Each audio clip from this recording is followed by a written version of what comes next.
My son sent me to prison for 2 years, blaming me for his wife's miscarriage. It was a crime I never committed. Every month they came to visit me behind the glass partitions, acting like a loving family. Every month I refused to see them. Today is the day of my release. They think they are picking up a broken old man who has lost his mind. They are wrong.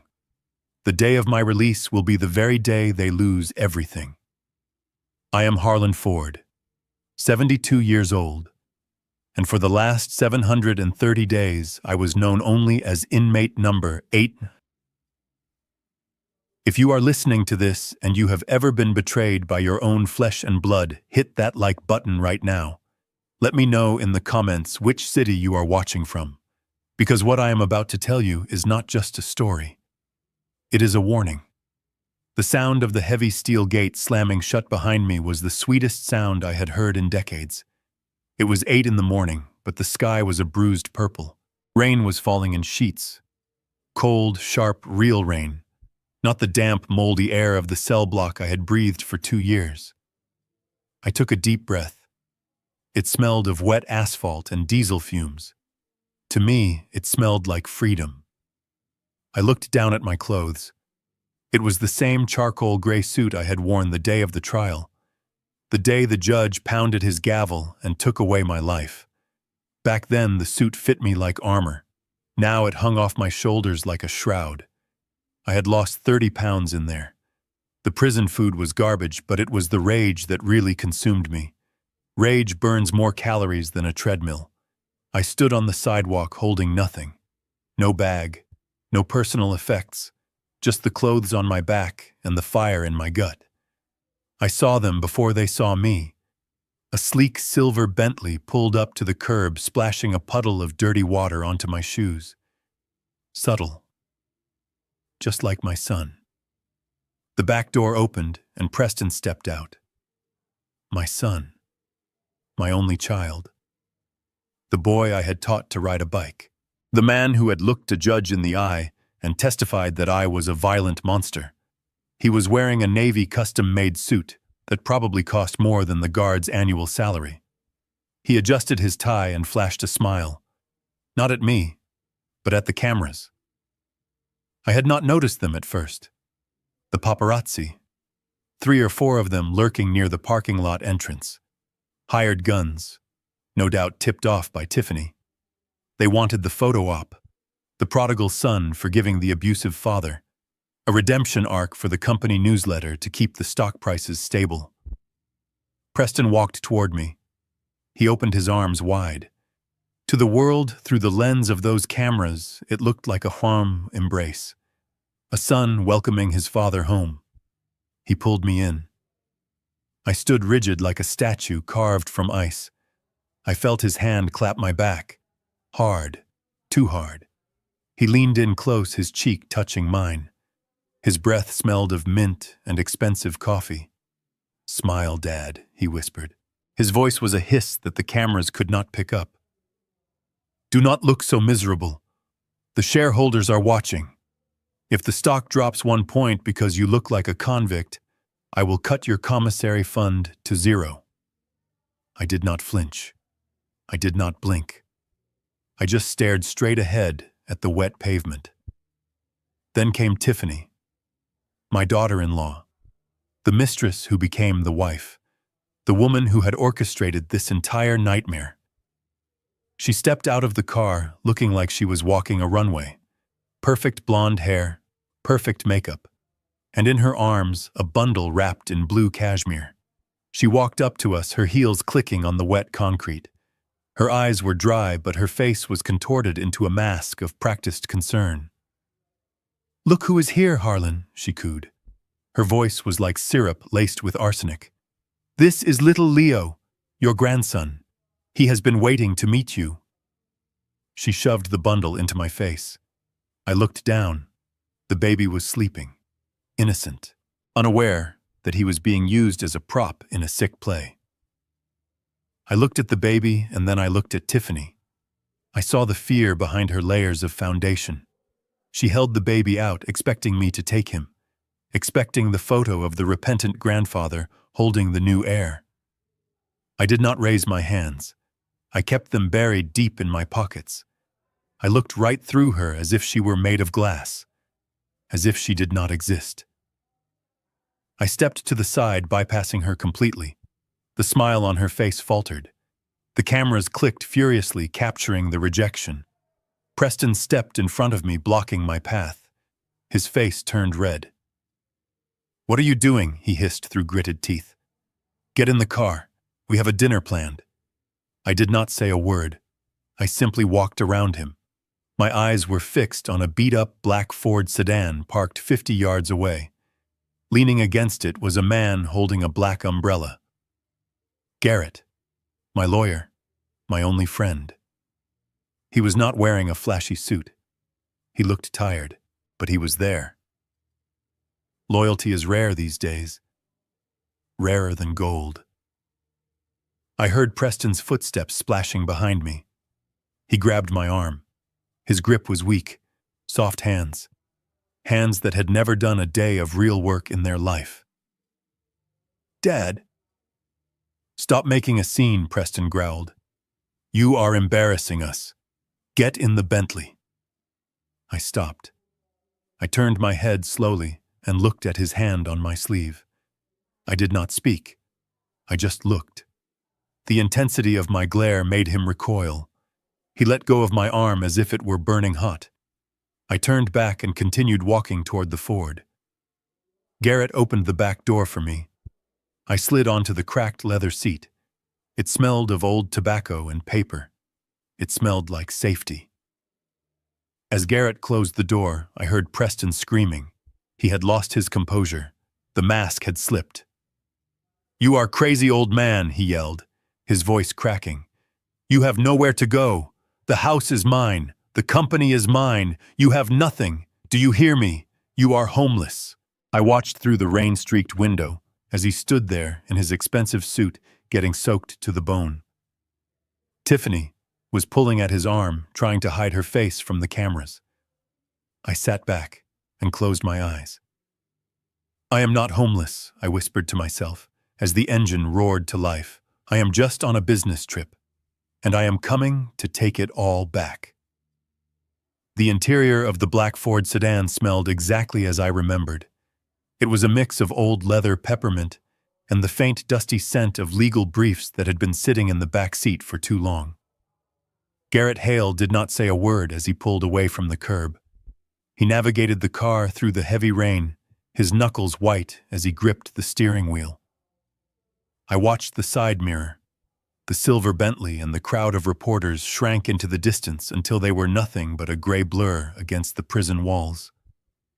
For the first time in 2 years, the air I breathed did not smell of industrial disinfectant and despair. Garrett cleared his throat. He looked older. The lines around his eyes were deeper, and his hair, which had been salt and pepper when I went in, was now almost entirely white. I knew that look. It was the look of a man who had been holding back an avalanche with a plastic spoon. "You look terrible," Harlan Garrett said, his eyes flicking to the rearview mirror. "I feel fantastic," I lied. My body was aching, and the suit felt like it was hanging off a skeleton, but my mind was sharper than it had been in decades. Prison does that to you. It strips away the distractions. No golf games, no board meetings, no charity galas. Just time. Time to think. Time to hate. Time to plan. "Tell me the damage," I said, cutting straight to the point. Garrett sighed. He reached into his briefcase on the passenger seat and pulled out a thick manila folder. He handed it back to me without turning around. "It is bad," he said softly. "Worse than we thought." I opened the folder. The pages were covered in red ink. I scanned the lines, my finger tracing the list of assets that were no longer mine. The lake house in Michigan was gone. Sold 6 months ago for half its market value. My collection of vintage watches pieces I had spent 40 years acquiring auctioned off to pay for what Preston called operational expenses. The trust fund I had set up for the employees' pension plan was drained. "He is bleeding the beast dry," Garrett said. "He sold the logistics fleet in the Southern District. He outsourced the trucking to a third-party vendor. A vendor, I might add, that is owned by one of Tiffany's cousins. I felt a cold rage settle in my chest, but I did not let it show. I turned the page. "What about the headquarters?" I asked. "The building downtown." "That is the only thing left," Garrett replied. "The crown jewel. He tried to sell it last month to a developer from Dubai, but the zoning laws you put in place 20 years ago made it difficult. He could not find a buyer who wanted to deal with the historic preservation restrictions." "Good," I whispered. "At least he is incompetent." Garrett hesitated. The car slowed down as we approached a red light. The rain drummed rhythmically against the roof. "There is something else," Harlan Garrett said, and his voice trembled slightly. "Something I found out 3 days ago. Preston was desperate. The crypto market crashed last week. He lost millions of the company's operating cash. He needed liquidity fast to cover the payroll and keep the creditors at bay." I closed the folder. I knew where this was going. "Who did he borrow from?" I asked. "He went to a private equity firm," Garrett said. "A shadow lender called Nemesis Corporation. They are sharks, Harlan. The worst kind. They specialize in distressed assets. They gave him a bridge loan of $12 million. The interest rate is predatory. It is practically criminal." I looked out the window. The city was passing by gray and wet, and the collateral I asked, though, I already knew the answer. Garrett gripped the wheel tighter. "Control," he said. He pledged his executive voting rights. If he misses a single payment, or if the company's credit rating drops below a C grade, Nemesis Corporation has the right to seize his shares and take immediate control of the board. He signed his death warrant. Harlan. These people do not play games. If they take over, the company is gone. They will strip it for parts. I sat back in the seat and let a small dry smile touch my lips. Garrett saw it in the mirror and frowned. "Why are you smiling?" he asked, sounding almost offended. "Did you hear me? Your son just handed the keys to your kingdom to a bunch of corporate raiders. We need to file an injunction. We need to find a way to pay off that loan before the first payment is due next week." I chuckled. It was a rough, rusty sound. "We will do no such thing," I said. Garrett slammed on the brakes as the light turned red. He turned around in his seat to face me, shock written all over his face. "Are you insane?" he demanded. "If Nemesis takes over, you lose everything too. Your legacy. The company you built from the ground up with a single truck. It will be gone." I leaned forward, resting my arms on the front seat. "Garrett," I said quietly, "who do you think owns Nemesis Corporation?" Garrett stared at me. He blinked, confused. "I do not know," he stammered. "It is a shell company registered in the Cayman Islands. The paperwork is buried under layers of anonymity. It is impossible to trace." "Not impossible," I said. "Just difficult." I reached into my pocket and pulled out a small crumpled piece of paper. It was a receipt from the prison commissary, but on the back I had written a series of numbers, account numbers. "2 years is a long time, Garrett," I said. "You brought me books, you brought me legal pads, but you also brought me access. Do you remember the forensic accountant you hired for me? The one you thought was just reviewing my appeal case?" Garrett's eyes widened. "I had him set up Nemesis Corporation 6 months ago," I continued. "I liquidated my offshore accounts, the ones Preston did not know about, the emergency fund Beatrice and I saved for a rainy day. It seems it is raining today." "You," Garrett whispered. "You are Nemesis." I nodded. "I am the shark, Garrett. I lent my son the rope he is going to use to hang himself. He thinks he borrowed money from a faceless corporation. He has no idea he borrowed it from the father he betrayed." Garrett slumped back into his seat. He let out a long, shaky breath. He looked terrified, and for a moment I felt a twinge of guilt, but only a twinge. So Garrett said, his voice barely audible, We own the debt. We control the loan. We can call it in right now.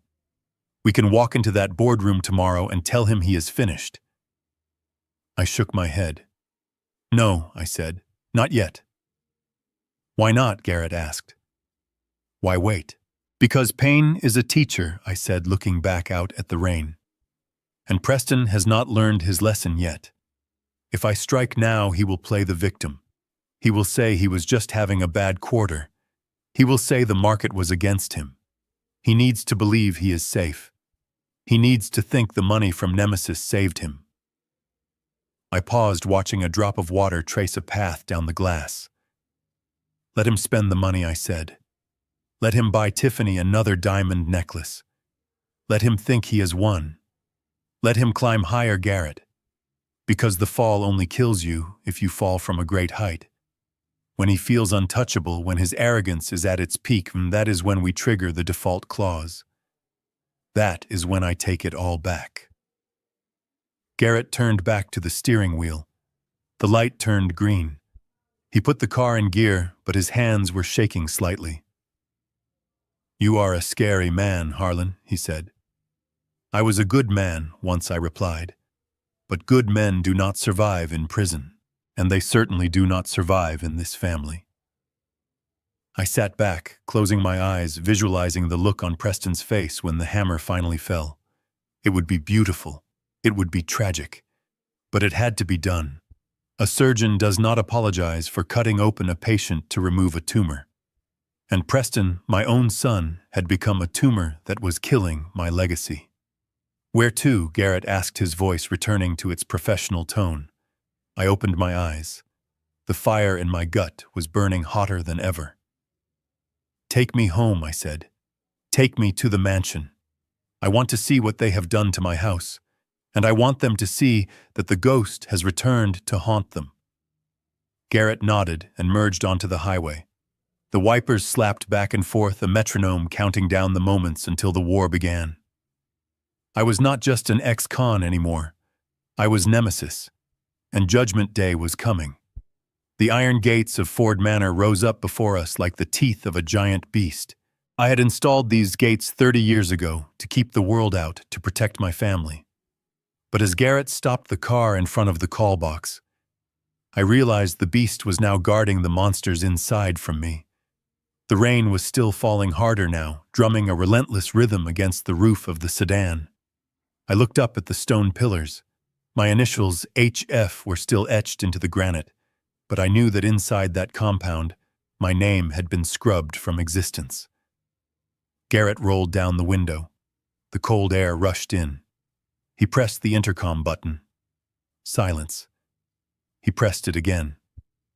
Static crackled, followed by a voice I did not recognize. A hired goon. Private security. State your business, the voice barked. This is Garrett Hale, legal counsel for Harlan Ford. Open the gate. There was a pause, heavy and deliberate. Then the voice returned, dripping with mockery. Mr. Ford does not live here anymore. We have strict orders, no trespassers. Turn around, or we will call the authorities. I felt a muscle in my jaw jump. I opened my door and stepped out into the rain. Garrett called after me, but I ignored him. I walked up to the pedestrian entrance, a smaller gate set into the wall. I placed my thumb on the biometric scanner. I had programmed this system myself. It was designed to recognize my print in less than a second. I pressed my thumb against the glass and waited for the familiar green light. Instead, a harsh red light flashed. Access denied. I pressed it again, harder. Access denied. They had deleted me. My own home, the place where I had raised my son, the place where I had nursed my wife through her final days, was rejecting me like a foreign virus. I stared at the red light, the rain dripping from my nose, and for a moment, the rage was so blinding, I wanted to tear the scanner off the wall with my bare hands. Then the sirens started. They were close. Too close. Tiffany must have called them the moment she saw our car turn onto the private road. She had been waiting for this. Watching from the window like a spider in a web. Blue and red lights flashed against the wet pavement as two patrol cars screeched to a halt behind Garrett's Ford. Doors flew open. 4 officers stepped out, hands hovering over their holsters. I turned slowly to face them. I knew the drill. I had learned it the hard way 2 years ago. Move slow. Keep your hands visible. Do not speak unless spoken to. Step away from the gate, the lead officer shouted. He was young, terrified, and dangerous. Put your hands in the air. Now. I raised my hands slowly. The rain soaked into my shirt, chilling me to the bone. I am not armed, I said, my voice calm, contrasting the storm inside me. This is my house. We have a 911 call reporting an attempted break-in and violation of a restraining order, the officer yelled, advancing on me. Turn around, hands on the wall. I did as I was told. I felt the cold, rough stone against my palms. The officer patted me down, his hands rough and intrusive. I looked up toward the house. The front door opened and Tiffany stepped out onto the porch, sheltered by the massive overhang. She was not crying now. She was pointing. That is him, she shrieked, her voice carrying over the wind. He is crazy. He threatened to kill us if we did not let him in. He is violent. Arrest him. And then above her on the second-floor balcony, the French doors opened. Preston stepped out. He held a crystal tumbler in one hand, swirling the amber liquid casually. He looked down at me, pinned against the wall of my own home by the police, and he smiled. It was a smile of pure, unadulterated triumph. Take the trash away, officers, Preston called down, his voice slurring slightly. He is trespassing on private property, and he is a convicted felon. We do not feel safe. The officer grabbed my wrist, pulling it behind my back. I felt the cold metal of the handcuffs brush against my skin. The sound of that metal clicking was a sound from my nightmares. I closed my eyes. Was this it? Was I going back to a cell before I had even spent a night as a free man? Wait. The voice was sharp, authoritative. Garrett stepped out of the car.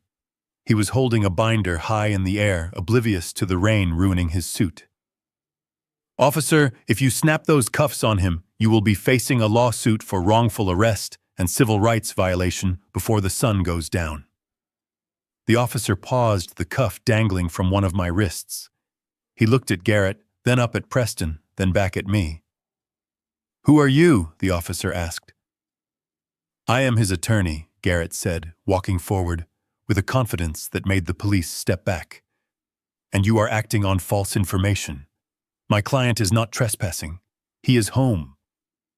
Preston laughed from the balcony. It was a hollow, nervous sound. Do not listen to him, Preston shouted. I own the deed. The title is in my name. I have the papers to prove it. That old man has no rights here. Garrett did not look up. He walked straight to the lead officer and opened the binder to a page marked with a yellow sticky note. He tapped the paragraph with his finger.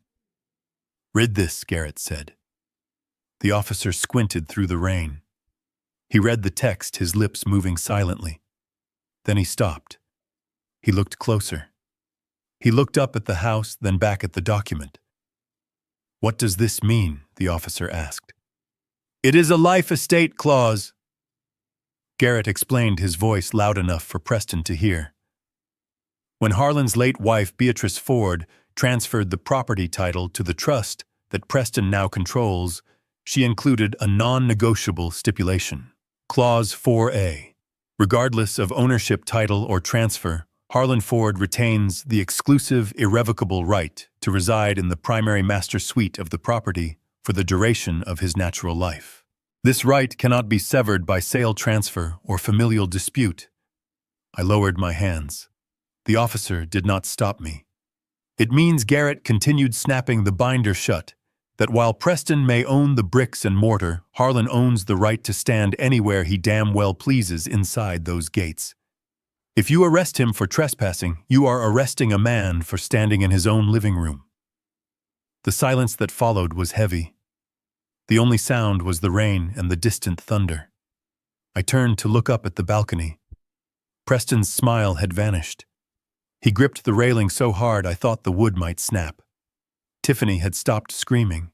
She stood on the porch, frozen, her mouth slightly open. "Officer," I said, brushing the water off my lapel. "I would like to go inside and dry off. My son seems to have forgotten the code to the gate. Would you mind asking him to open it?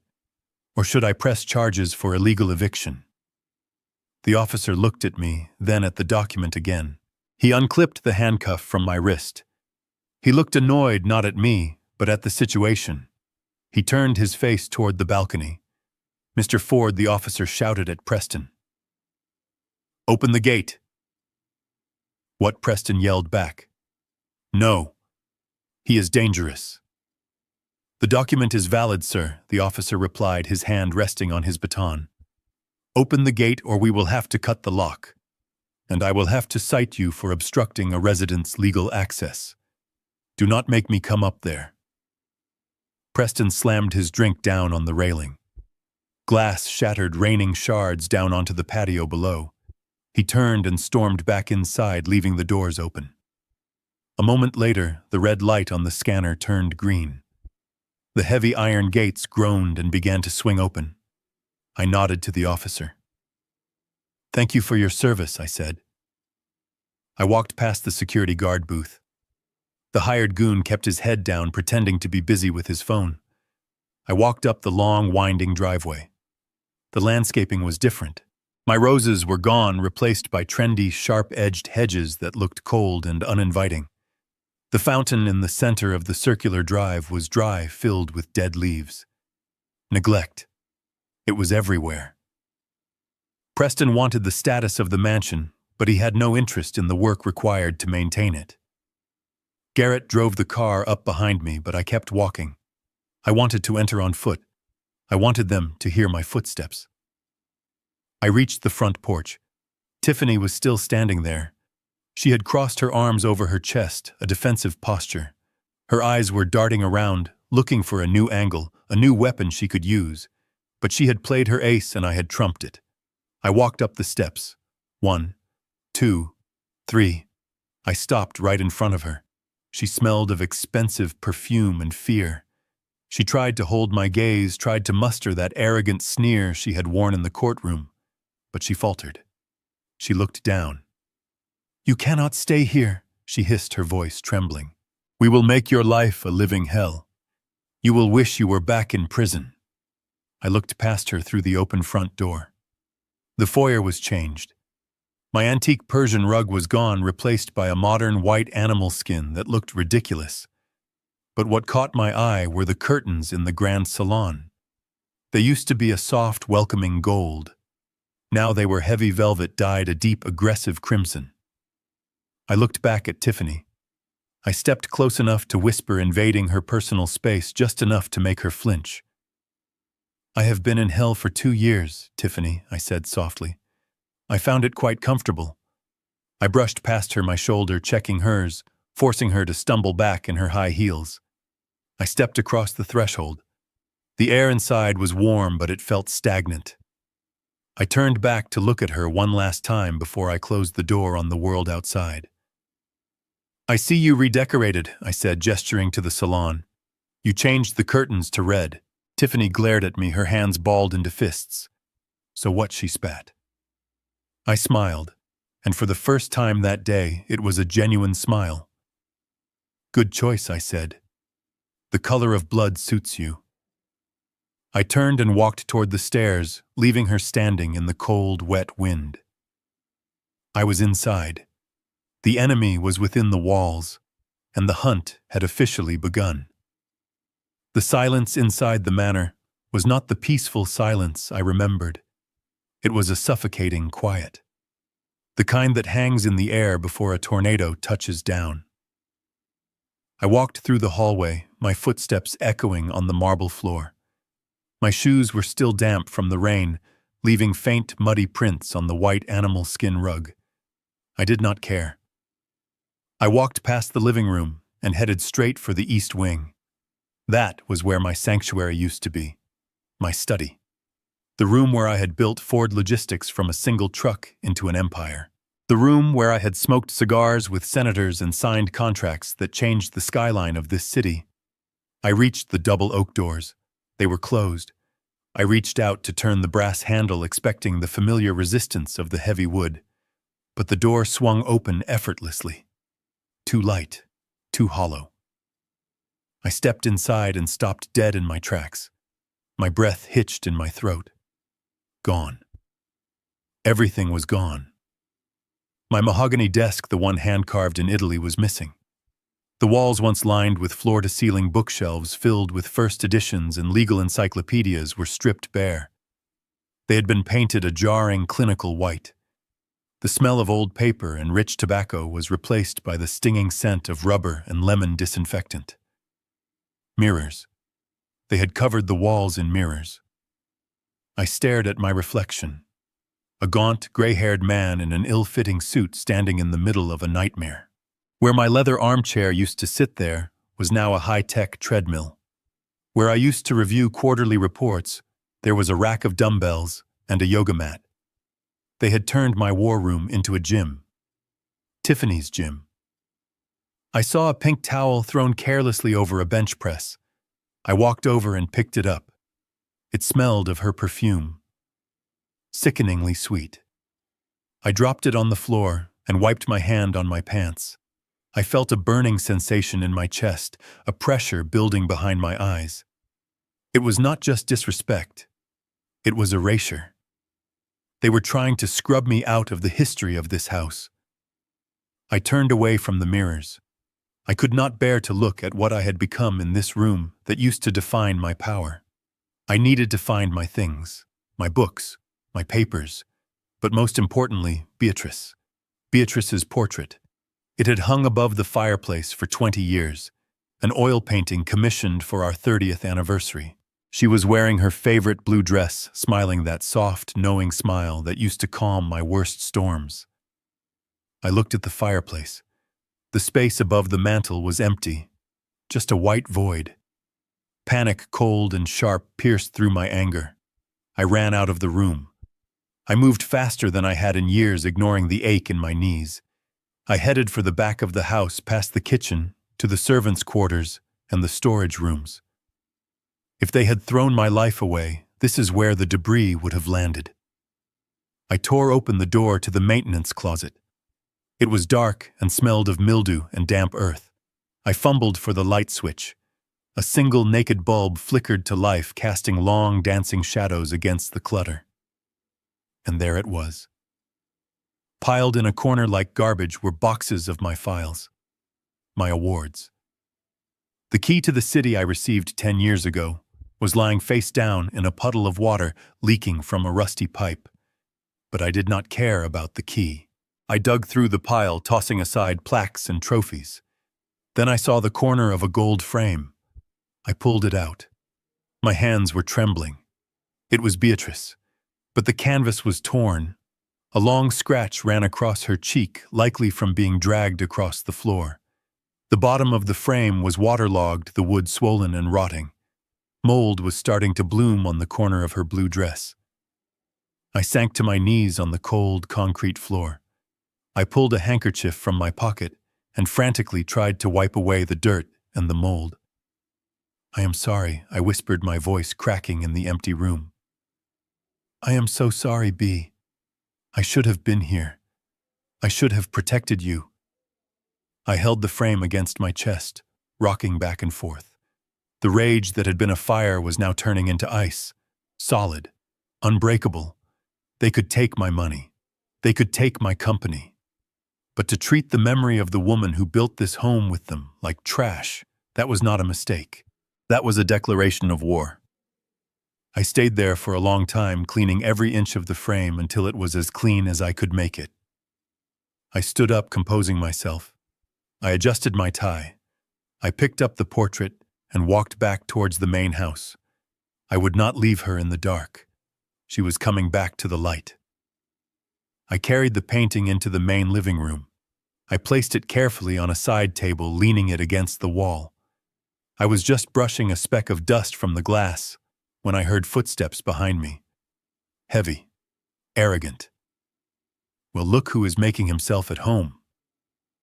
I turned slowly. Preston was standing in the doorway. He had changed out of his suit into casual clothes, designer jeans and a polo shirt that was too tight around the middle. He held a glass of whiskey in one hand. I did not answer him. I just stood in front of the portrait, shielding it. Preston walked into the room, his eyes scanning the space until they landed on the painting. He scoffed. "I thought we threw that old thing out," he said, taking a sip of his drink. "It really clashes with the new decor. Tiffany hates it. It is depressing." "It is your mother," I said, my voice low and steady. "It is a dusty old picture," Preston countered, waving his hand dismissively. "But fine. Keep it in your room. Just keep it out of sight. We have guests coming tonight. Important people. Investors. I do not want them seeing my father acting like a senile janitor carrying trash around the house." He reached into his back pocket and pulled out a money clip. He peeled off a few bills and tossed them onto the coffee table between us. They fluttered down like dead leaves. "Here," Preston said. $500. That is your allowance for the month. Do not spend it all on candy." I looked at the money, then I looked at him.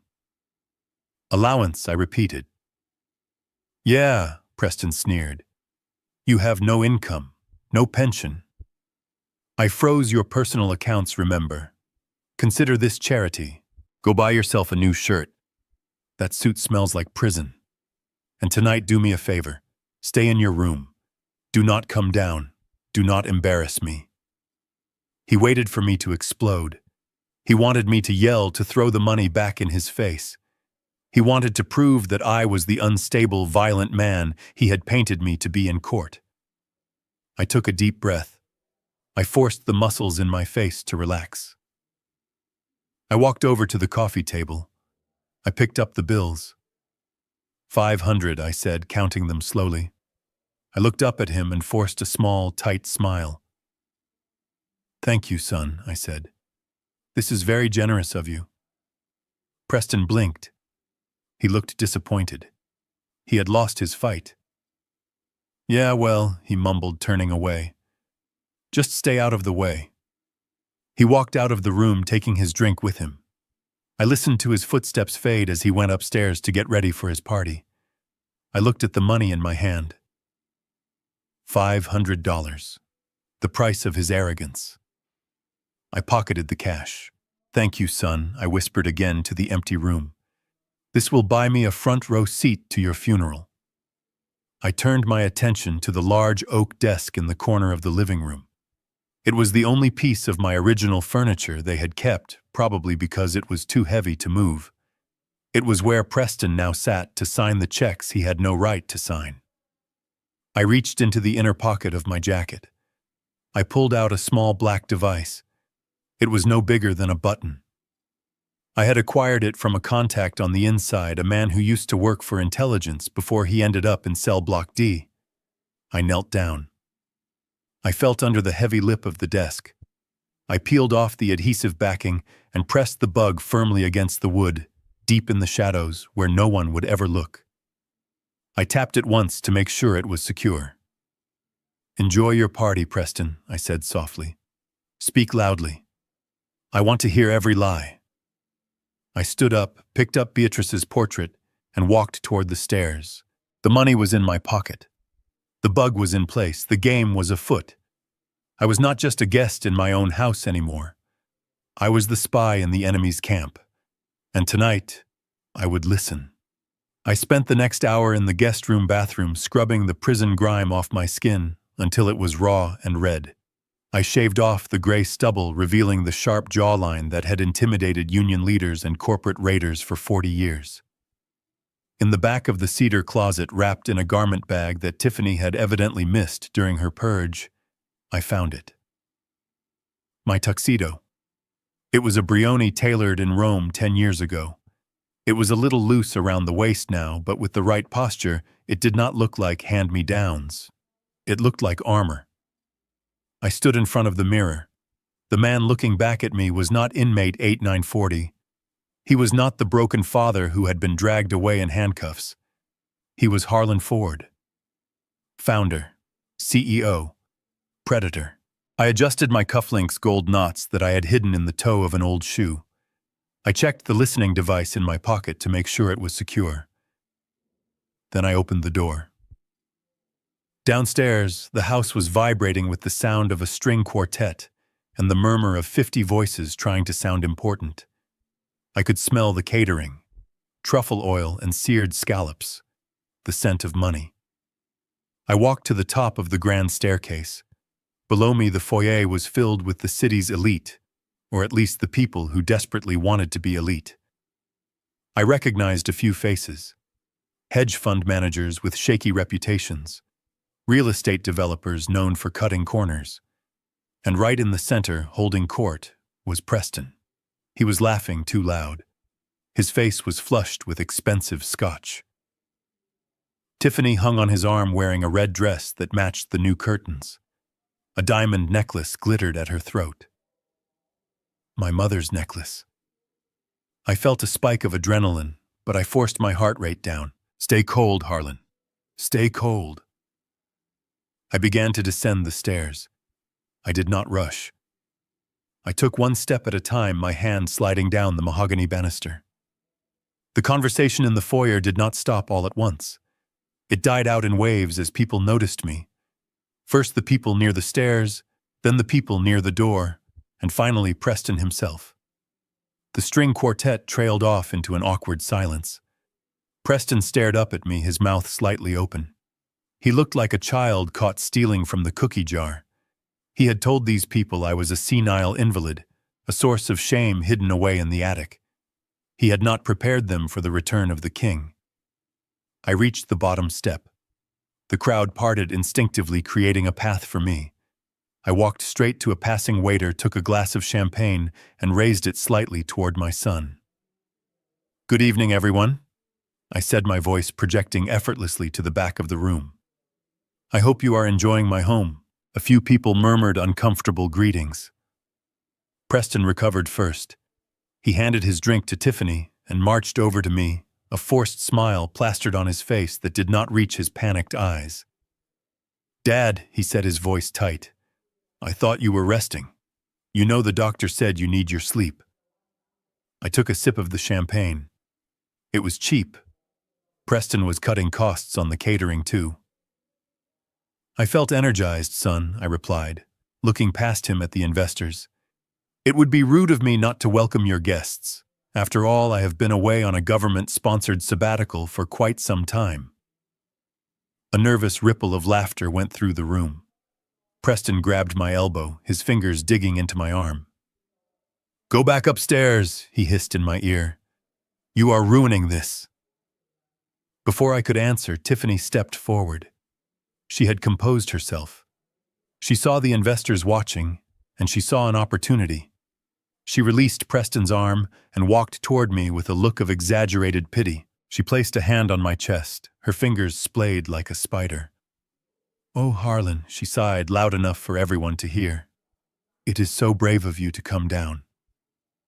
We were just telling everyone how much you have struggled since the incident." She let the word hang in the air. The incident. The code word for the lie that had sent me to prison. The room went deadly silent. The investors leaned in, hungry for the gossip. Tiffany turned to the crowd, her eyes shimmering with fake tears. "You all know the tragedy our family faced," she said, her voice trembling perfectly. "When I lost the baby. It was a dark time. And poor Harlan here. His mind just snapped. He did not mean to hurt me. We know that now. Prison was hard on him, but we are just glad to have him back where we can take care of him, even if he gets confused sometimes." She patted my cheek condescendingly. It was a masterclass in humiliation. In 30 seconds, she had painted me as a violent, senile old man, and herself as the saintly victim who had forgiven him. The investors nodded sympathetically. They looked at me with pity. I did not pull away. I let her hand rest on my cheek. I looked her dead in the eye. You are right, Tiffany, I said, my voice calm and steady. My memory has been foggy lately. Prison does that to a man. You have so much time to think about the past, to replay every detail. I took a step closer to her, forcing her to step back. But there is one thing I have been trying to remember. I continued, addressing the room now. And maybe you can help me, Tiffany, since you were there. I paused. The tension in the room was thick enough to choke on. That night on the stairs, I said, when you fell and we lost the baby, was it a boy or a girl? Tiffany froze. Her smile faltered. What, she stammered. The baby, I repeated innocently. I never saw the certificate. Preston never told me. Was I going to have a grandson or a granddaughter? Tiffany looked at Preston. Preston looked at his shoes. It was a boy, she said quickly. A little boy. We were going to name him after Preston. She dabbed at her dry eyes with a napkin. A boy, I said, nodding slowly. That is beautiful. A son. I took another sip of champagne and then lowered the glass. That is strange, though. I reached into the inside pocket of my tuxedo. I pulled out a folded piece of paper. It was not the original medical report, but they did not know that. It was just a laundry list from the prison. But I held it like it was a death sentence. Because my lawyer sent me the medical files from St. Jude's Hospital just yesterday, I said, my voice dropping an octave. I wanted to have a memorial service, you see, to pay my respects. But the pathology report from the night of the miscarriage, it does not mention a male fetus. I unfolded the paper slowly. The rustling sound was the only noise in the room. In fact, I read from the paper. It says the patient was treated for a ruptured ovarian cyst, a painful condition, certainly, but not a pregnancy, and definitely not a baby boy named Preston. I looked up. Tiffany's face had drained of all color. She looked like a corpse in a red dress. The guests were exchanging glances. Whispers started to break out. A man in the back, a banker I recognized, frowned and looked at Preston. What is he talking about? Preston, the banker asked. You told us the litigation risk was over. You told us the assault charge was solid. Preston panicked. He looked at Tiffany, who was shaking her head frantically. He looked at the investors who were starting to back away.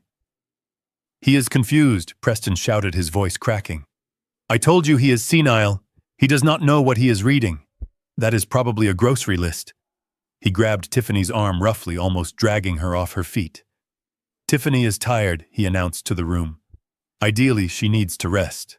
The emotional trauma. You understand. Dad, give me that paper. He tried to snatch the paper from my hand, but I pulled it back. I folded it neatly and placed it back in my pocket. Trauma is a terrible thing, I said coolly.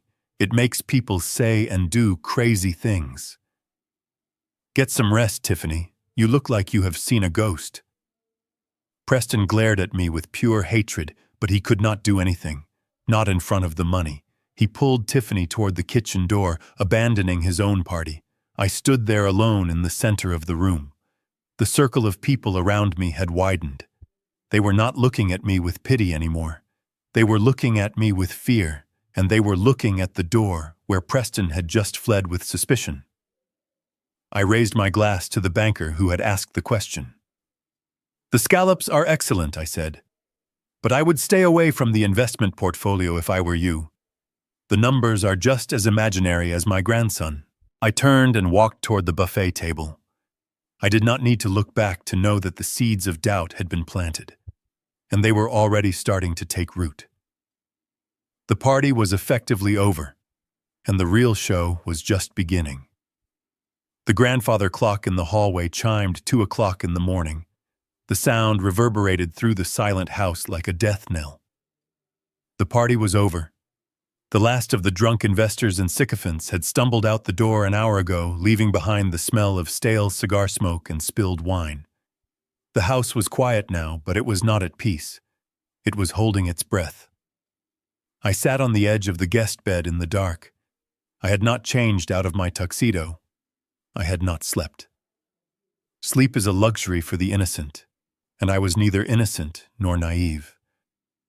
In my hand, I held the small receiver that paired with the bug I had planted under the desk earlier that evening. I adjusted the volume and pressed the earpiece into my ear. The audio feed was crystal clear. It picked up the hum of the refrigerator in the kitchen and the ticking of the clock. But then I heard voices. They were in the living room right where I knew they would be. Preston sounded drunk. His words were slurring, running together in a pathetic stream of anxiety. He knows, Tiff. I am telling you, he knows. Did you see the way he looked at you? Did you hear what he said about the medical report? There was the sound of glass clinking against a table. Tiffany's voice cut through the static, sharp and cold. She did not sound drunk. She sounded calculating. He is guessing, Preston. He is throwing darts in the dark, hoping to hit something. The medical report is buried. I paid the nurse to shred the hard copies. The digital file is encrypted. He has nothing. But he has the dates, Preston whined. He has the dates wrong. He said the cyst surgery was 2 days before the fall. So what? Tiffany snapped. He is an old man who spent 2 years in a concrete box. No one believes him. You saw the investors. They think he is losing his mind. Stop drinking and focus. I listened as the leather sofa creaked. Preston was pacing. I could imagine him sweating, pulling at his collar, just like he did when he was a boy and had broken a window. We need more cash, Preston said, his voice dropping to a whisper. The loan from Nemesis. The interest payment is due next week. I spent the principal on the crypto margin call. We are underwater, Tiff. If we miss the payment, we lose the voting rights. I leaned forward in the dark.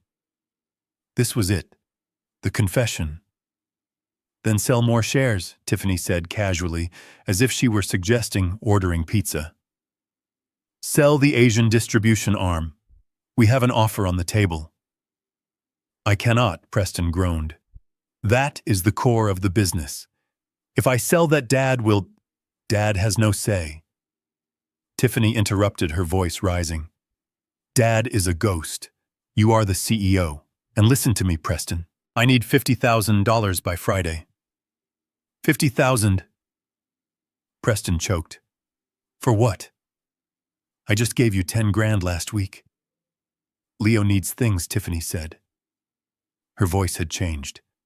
It was no longer the voice of a wife. It was the voice of a blackmailer. The nanny needs to be paid. The private doctor needs to be paid. And I need security. If this ship goes down, Preston, I am not going down with it. You better find the money. Or maybe I will take Leo and go stay with my brother for a while.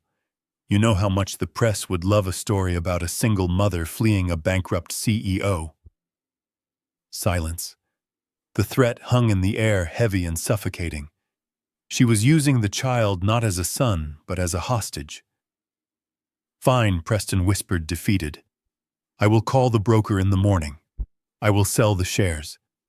Just do not leave. I took the earpiece out. My hand was shaking not from fear, but from a cold, focused fury. They were going to dismantle my life's work to pay for her greed and his incompetence. I stood up. The floorboards were cold under my bare feet. I had heard enough. It was time to stop being a listener and start being a hunter. I opened the bedroom door. The hallway was pitched in darkness.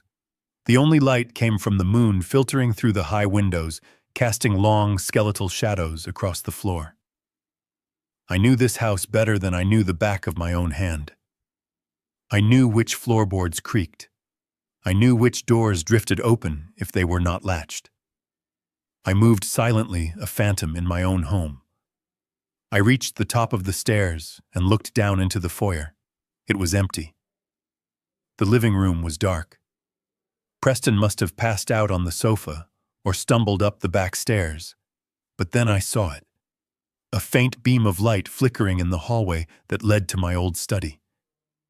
Someone was there. I descended the stairs, my weight shifting effortlessly, avoiding the center of the steps where the wood was old. I reached the ground floor and pressed my back against the wall. I waited. I listened. Click, click, click. Beep. The sound of a keypad. I moved closer. The door to the study was slightly ajar. I peered through the crack. The beam of a flashlight cut through the gloom, illuminating the far wall.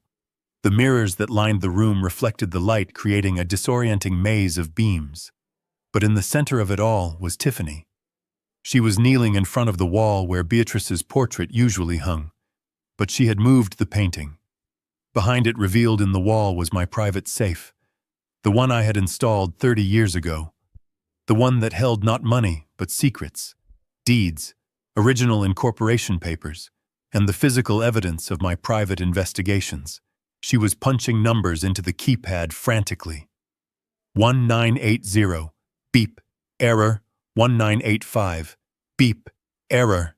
Damn it, she hissed under her breath. She hit the safe with the palm of her hand. Come on, you old fool, what is the code? She was trying my birth year. She was trying Preston's birth year. She thought I was sentimental. She thought I was predictable. I watched her for a moment. She looked desperate. Her hair was messy, the red dress rumpled. The mask of the perfect socialite had slipped completely, revealing the common thief underneath. She punched in another code. 2021. The year I went to prison. Beep, error. The red light on the safe blinked, mocking her. System locked. Wait 5 minutes. She let out a low growl of frustration and rested her forehead against the cold steel of the safe door. It is not going to open, Tiffany, I said. My voice was low, hardly more than a whisper, but in the silence of the room it sounded like a gunshot. Tiffany screamed. It was a sharp, terrified sound that cut off abruptly as she spun around.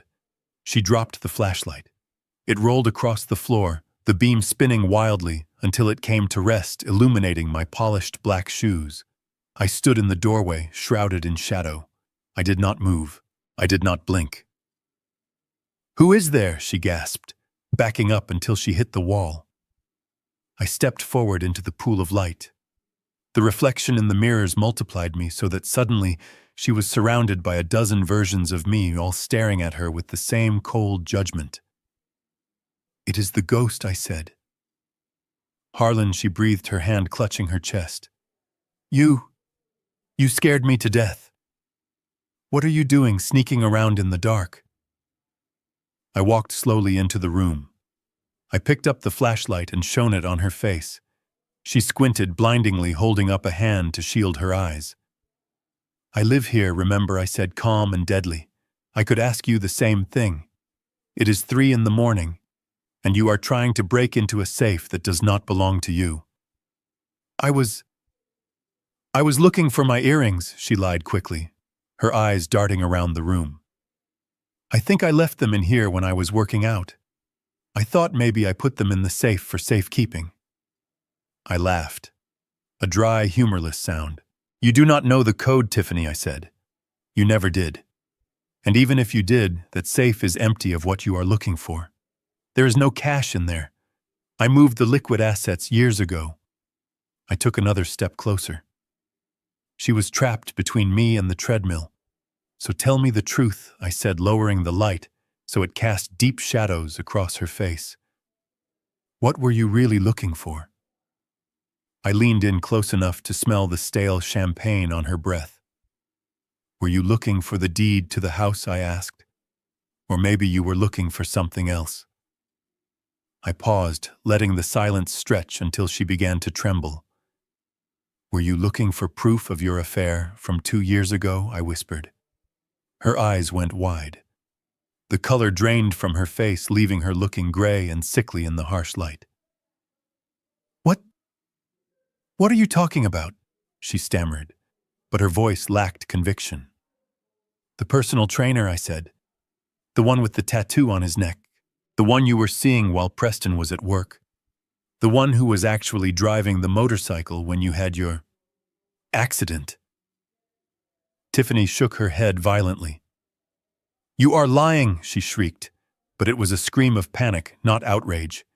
"You are crazy." I reached into my pocket and pulled out the earpiece. I held it up. "I hear everything, Tiffany," I said. "I hear the demands for money. I hear the threats to leave. And now I see the thief in the night." I clicked the flashlight off, plunging the room back into darkness. "Run along to bed, my dear," I said from the blackness. "And lock your door. Not to keep me out, but because when Preston finds out what I know, he might be the one you need to worry about." I heard a sob escape her throat. Then the sound of her bare feet slapping against the floor as she ran past me out of the room and up the stairs. She ran as if the devil himself was at her heels. I stood alone in the dark gym. I walked over to the safe. I punched in the code, 730, the number of days I spent in prison. The safe beeped green and clicked open. I reached inside and pulled out a single manila envelope. It was thick.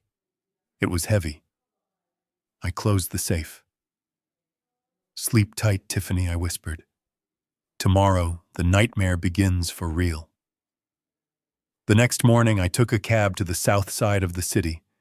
I did not ask Garrett to drive me because there are some places a shiny black sedan simply does not belong. The neighborhood was a graveyard of industry. Empty factories with broken windows stood like skeletons against the gray sky. The streets were lined with potholes and piles of uncollected trash. This was where my son had banished his own family while he lived in the lap of luxury. I pulled my hat low over my eyes and walked into a diner called the Rusty Spoon. The air inside smelled of stale grease and burnt coffee. The linoleum floor was cracked and the vinyl seats were taped together with duct tape. I sat in a booth in the back corner where the shadows were deepest. I did not have to look at the menu. I just watched the woman behind the counter. Sarah looked 10 years older than the last time I had seen her. Her strawberry blonde hair, which used to shine, was pulled back in a messy bun. Her uniform was stained and too big for her thin frame. She was moving with the frantic energy of someone who is terrified of losing their job. She poured coffee for a truck driver who grabbed her wrist and said something that made her flinch. She pulled away, forcing a polite smile that did not reach her eyes. My heart broke. This was the woman who had made my son a better man. The woman who had given me a grandson. And she was being treated like cattle. I waited until the lunch rush died down. When she finally came over to my table with a pot of coffee, she did not look at me. She was looking at her notepad. "What can I get for you, hun?" she asked, her voice raspy with fatigue. "Hello, Sarah," I said. She froze. The pot of coffee trembled in her hand, splashing a few hot drops onto the table. She looked up slowly, and when her eyes met mine, I saw pure, unadulterated terror. She took a step back, clutching the pot like a weapon. "Harlan," she whispered. "Oh, God. Please. I do not have any money." She thought I was there to hurt her. She thought I was the monster Preston had told the world I was. "Sit down, Sarah," I said softly, gesturing to the seat opposite me. "Please. I am not here to hurt you." She looked around the diner, checking if her manager was watching. Then she slid into the booth, sitting on the edge of the seat, ready to run. "They said you were in prison," she said, her hands shaking on the table. "They said you would never get out." "I was released yesterday," I said. "And the first thing I wanted to do was see you. And the boy. How is Danny?" At the mention of her son, her expression hardened. She leaned forward, her protective instinct overriding her fear.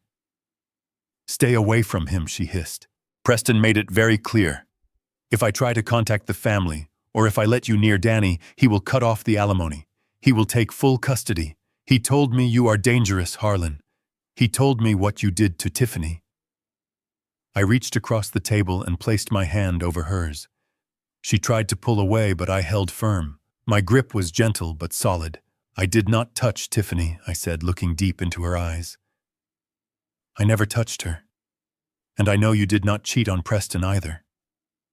Sarah's eyes filled with tears. She slumped back against the booth, the fight draining out of her.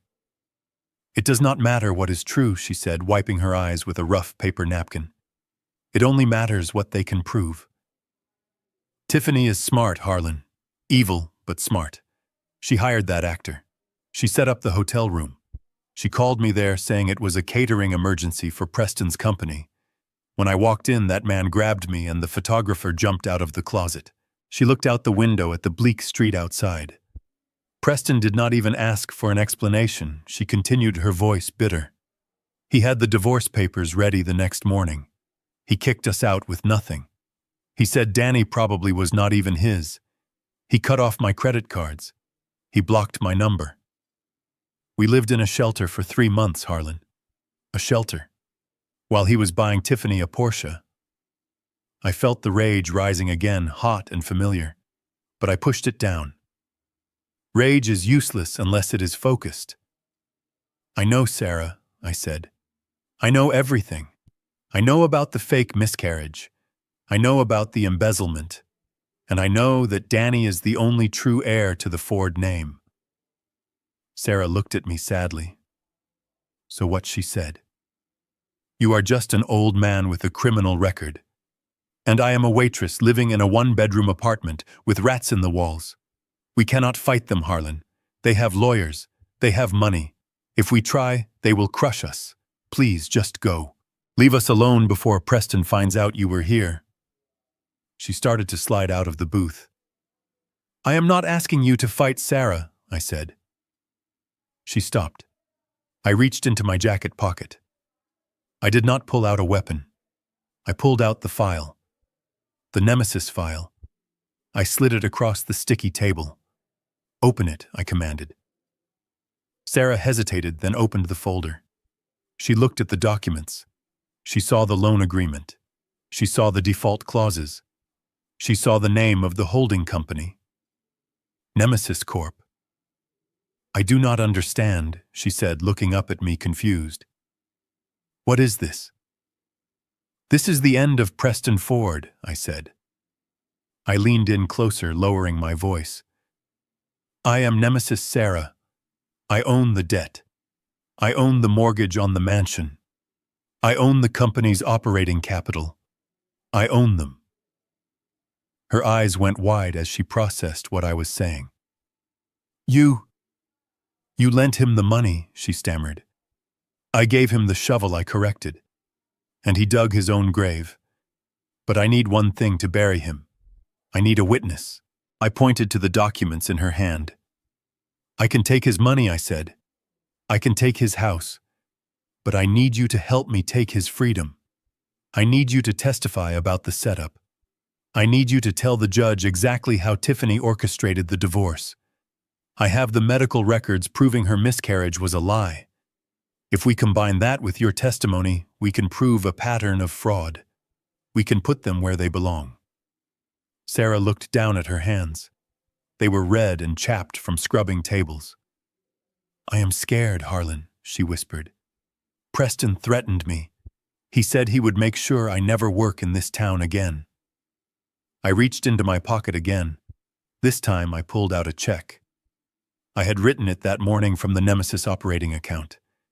It was for $50,000. This is for you, I said, sliding it on top of the file. It is a consulting fee. Use it to get a decent apartment. Get Danny some new clothes. Quit this job today. Sarah stared at the check. Her mouth fell open. Harlan Weiss. I cannot take this. It is not a gift, I said sternly. It is an advance. When we win, you will be managing the Ford Foundation. You will never have to serve another cup of coffee in your life. But you have to be brave. Not for me, for Danny. Do you want him to grow up in this neighborhood? Or do you want him to grow up in the house his grandfather built? Sarah looked at the check, then at the file, then at me. I saw the change happen in her eyes. The fear was still there, but something else was pushing through it. Hope. And a mother's fierce desire for justice. She took a deep breath. She picked up the check and held it tight. "He told me I was worthless," she said, her voice shaking, but gaining strength. "He told me I was nothing without him." "He was wrong," I said. Sarah nodded. She stood up. She took off her apron and threw it onto the table. It landed with a soft thud. "I get off at 2, she said. "Where do we start?" I smiled. "We start by getting you a lawyer," I said, "and then we start the fire." I watched her walk behind the counter and tell her manager she was quitting.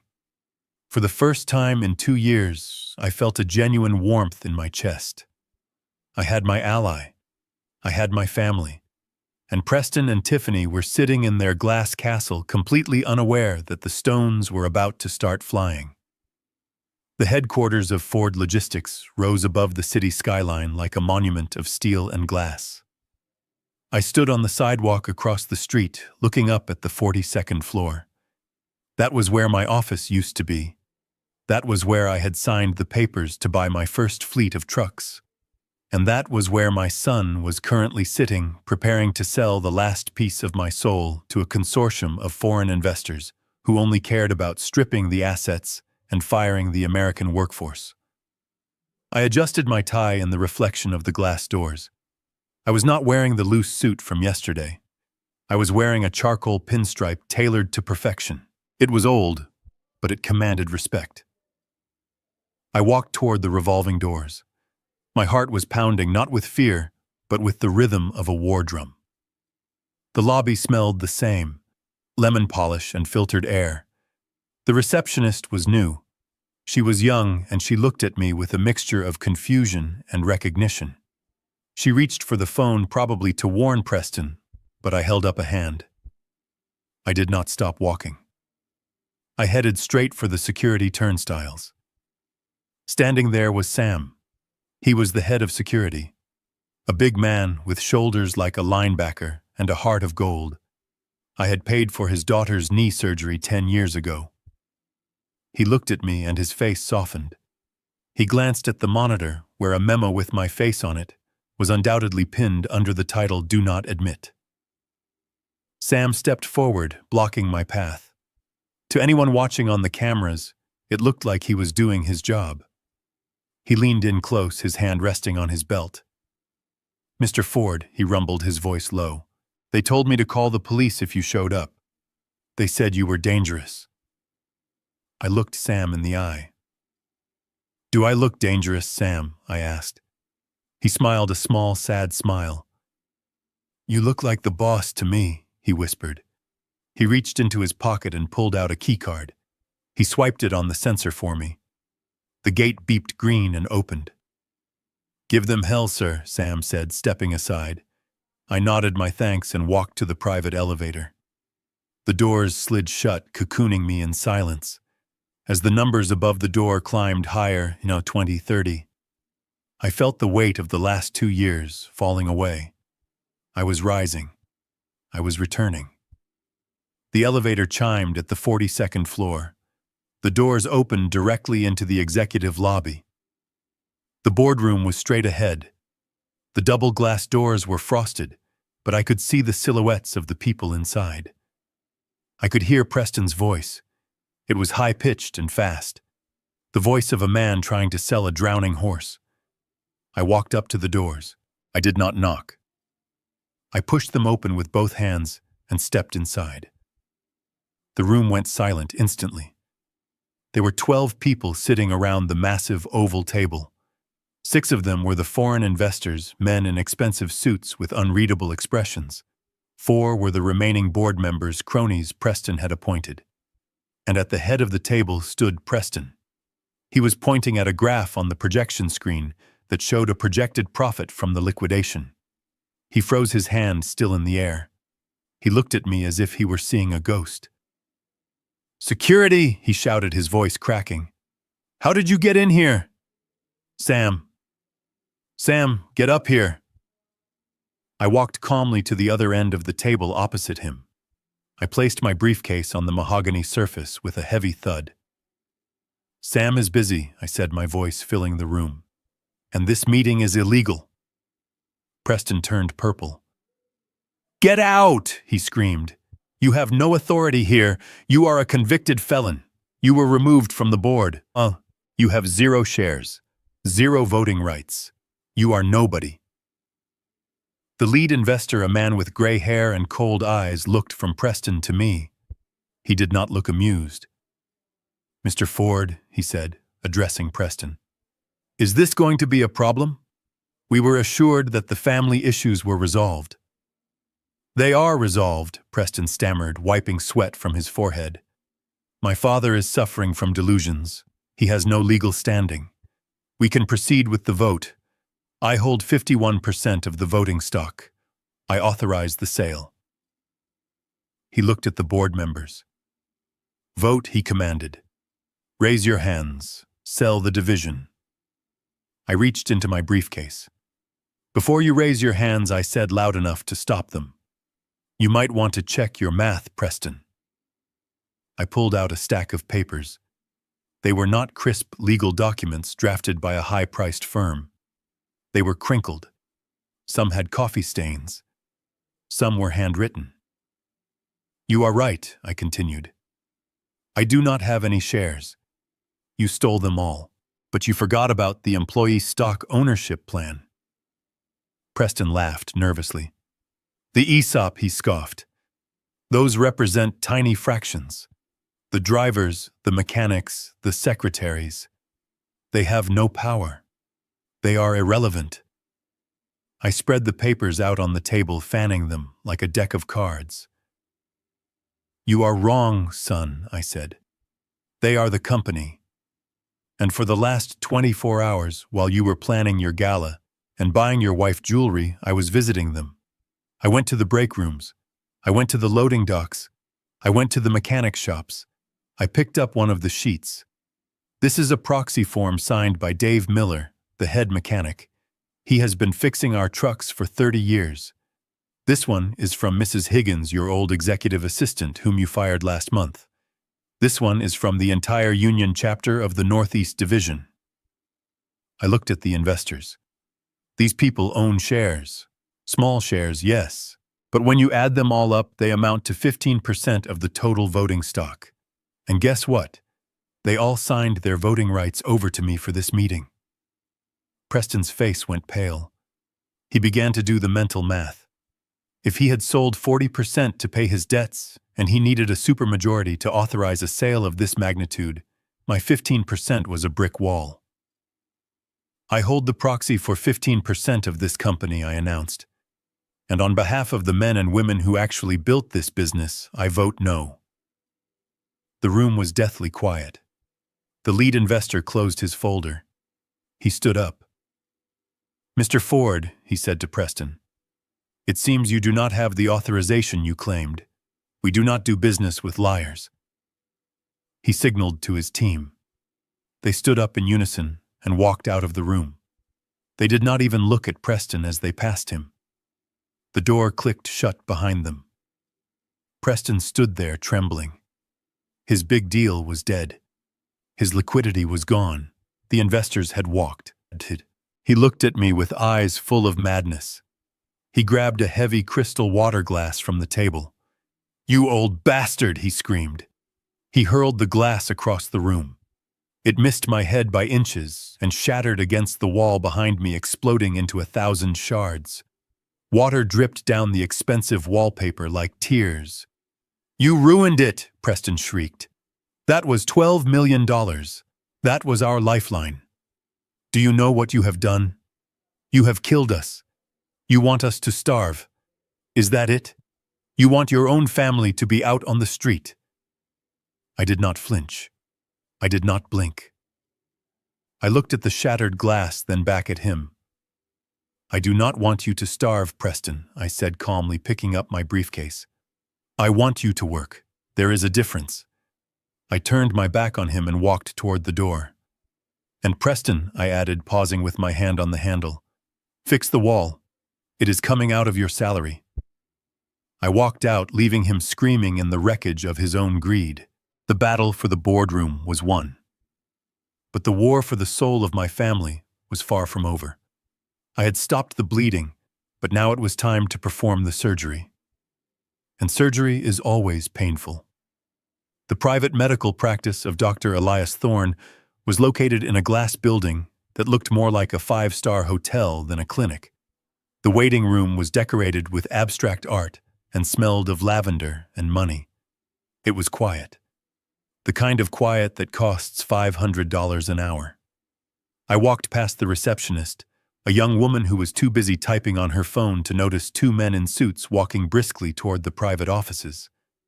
Garrett tried to catch my eye, looking nervous, but I kept my gaze fixed on the mahogany door at the end of the hall. The nameplate read, Dr. Elias Thorne, Chief of Obstetrics. To the world, he was a respected specialist. To me, he was the man who had sold my freedom for a check. I did not knock. I turned the handle and pushed the door open. Dr. Thorne was sitting behind a desk that was almost as big as mine used to be. He was a handsome man in his 50s, with a deep tan and silver hair that was perfectly coiffed. He was on the phone laughing at something the person on the other end had said. When he saw us, his laughter died in his throat. He lowered the phone slowly and ended the call. "Who let you in here?" he asked, his voice smooth but edged with irritation. "I am with a patient." I looked around the empty room. I do not see a patient. "Doctor," I said, closing the door behind me and locking it with a soft click. "I see a businessman, and I am here to negotiate a deal." Thorne stood up. He recognized me. I saw the flash of recognition in his eyes, followed immediately by a flash of panic. But he covered it well. He smoothed the front of his white coat. "Mr. Ford," he said, his tone turning condescending. "I heard you were released. I assume this intrusion is due to some lingering confusion from your time away. If you leave now, I will not call the police. If you stay, I will have you arrested for harassment. Again." I walked to the leather chair opposite his desk and sat down. I crossed my legs and dusted a piece of imaginary lint from my trousers. "Call them," I said calmly. Thorne paused, his hand hovering over the intercom button. "Excuse me," he said. "Call the police," I repeated. "In fact, I insist. I would love to have a conversation with the authorities, especially the fraud division. I think they would be very interested in your offshore accounts, specifically the one in the Cayman Islands that received a deposit of $50,000 2 years ago, on the exact same day you signed the affidavit stating that my daughter-in-law miscarried due to blunt force trauma." Thorne froze. His finger retreated from the button. He sat back down slowly, his eyes narrowing. "I do not know what you are talking about," he said. "My finances are private, and my medical opinions are based on science, not bribery." I nodded to Garrett. My lawyer stepped forward and opened his briefcase. He pulled out a single sheet of paper and placed it gently on the desk. It was a transaction record. It showed the wire transfer from a shell company registered to Tiffany St. Clair directly into an account named Esculapius Holdings. "That is your holding company, isn't it?" Dr. Garrett asked. "We traced the registration. It leads right back to this address." Thorne looked at the paper. A bead of sweat appeared on his forehead near his hairline. He wiped it away quickly. "This proves nothing," he spat. "Patients pay for privacy. That was a consulting fee." "For what?" I asked, leaning forward. "Consulting on how to frame an innocent man. Consulting on how to fake a pregnancy loss." Thorne slammed his hand on the desk. "Get out," he shouted, losing his composure. "You have no proof of anything. That affidavit was accurate. She came in bleeding. She had bruising consistent with a fall. I treated her. I documented it. You cannot intimidate me, Ford. I have friends on the medical board. I have lawyers who will eat you alive." I stayed silent. I let his anger fill the room. I let him scream until he ran out of breath. Then I reached into my pocket and pulled out a second piece of paper. This one was a photo. It was a grainy image taken from a traffic camera.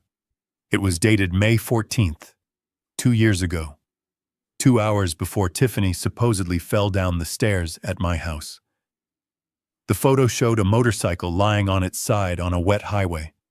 A man was standing over it looking at the damage, and sitting on the curb, clutching her stomach, was a woman. Her helmet was off. It was Tiffany. I slid the photo across the desk. This was taken 5 miles from the city center, I said. It was a single vehicle accident. The police report says the driver lost control on a slick patch of road. The passenger refused medical treatment at the scene. She said she would go to her own doctor. I pointed at Thorne. She came to you, didn't she? Thorne stared at the photo. His face went pale. She came to you injured, I continued, my voice relentless. She was bleeding. She was in pain. But she wasn't hurt because she fell down my stairs. She was hurt because she was on the back of a bike with her lover. And she knew that if Preston found out she had been reckless, if he found out she was with another man, she would lose everything. The prenup would have left her with nothing. Thorne did not speak. He was breathing heavily, his eyes darting between the photo and the door. So she made a plan, I said. She called you, she paid you, she told you to write it up as a domestic accident. She went home, waited for me to argue with her, and then threw herself down a few carpeted steps to match the bruising she already had. It was the perfect crime. Except for one thing. I leaned in closer, my voice dropping to a whisper. The baby. Thorne looked up at me. His eyes were wide with fear. There was no baby, I said. Was there? Thorne licked his lips. He looked at Garrett, who was holding a pen and a legal pad ready to write. Then he looked back at me. He saw the resolve in my eyes. He saw that I was not bluffing. He saw the end of his career. If I tell you, he whispered, his voice trembling, if I tell you the truth, will you keep me out of it? I cannot go to jail, Harlan. I have a family. I have a reputation. I do not care about your reputation, I said coldly, but I do care about my own. You help me clear my name, and I will ask the district attorney for leniency. I will tell them you cooperated. It is the best deal you are going to get. If you refuse, I walk out of here and I give this photo and that bank statement to the press. You will be destroyed by morning. Thorne slumped in his chair. He looked small. He looked defeated. He took off his glasses and rubbed his eyes. She was never pregnant, he said softly. Garrett began to write furiously. Say that again, I commanded. Louder. Thorne looked up, his eyes red. She was never pregnant with Preston's child, he said. She had a cyst, an ovarian cyst that had been causing her pain for months. She refused to get it treated because she was trying to get pregnant to secure her marriage. But she couldn't. And the accident, I asked. The accident ruptured the cyst, he confessed. That was the bleeding. That was the pain. She came to me terrified. She told me she had been with a friend. She said Preston would kill her if he knew. She begged me to help her. She said if I just wrote that it was a miscarriage, she could blame it on the fall. She said it would solve all her problems. She offered me $50,000. I had gambling debts. I took the money. I felt a wave of nausea. 2 years of my life. 2 years in a cage. All because of a cyst and a lie. And the stairs, I asked. She did that herself, he said, shaking his head. She staged it. She wanted to get rid of you. She said you were asking too many questions about the finances. She said you were in the way. It was 2 birds with 1 stone. I sat back in the chair. I felt lightheaded. The truth was uglier than I had imagined. It wasn't just greed. It was pure malice. Write it down, I said. What? Thorne asked. Write a full confession, I said, pointing to his notepad. Detail everything. The cyst, the accident, the bribe, the fake diagnosis, and sign it. Thorne hesitated for a second, then grabbed his pen. He wrote for 10 minutes. The only sound in the room was the scratching of the pen on paper and his ragged breathing. When he was finished, he pushed the pad toward me. I read it. It was damning. It was perfect. I stood up. I took the notepad and handed it to Garrett. "We need this notarized," I told Garrett, "and we need a copy sent to the district attorney immediately." I looked down at Thorne. He was sitting with his head in his hands. "You are a disgrace to your profession," I said. "I know," he whispered. I walked to the door and unlocked it. "Do not leave town, doctor," I said. "The police will be coming for you. But at least now you have a chance to tell them you were coerced. It might save you a few years." I walked out of the office and down the hall. Garrett walked beside me, clutching the notepad like it was the Holy Grail. "We got him," Garrett said, his voice full of awe. "We actually got him." "We got the pawn," I said, staring straight ahead. "Now we go for the queen." I walked out of the building and into the sunlight. The air felt cleaner. The city noise sounded like music. I had the weapon I needed. The noose was tightening around Tiffany's neck. And tomorrow I would kick the chair out from under her. The grand ballroom of the City Museum was a spectacle of excess. Crystal chandeliers hung from the vaulted ceiling like frozen fireworks, casting a golden glow over the city's elite. There were 500 guests tonight. Men in tuxedos who controlled the city's banks, and women in gowns that cost more than a teacher's annual salary.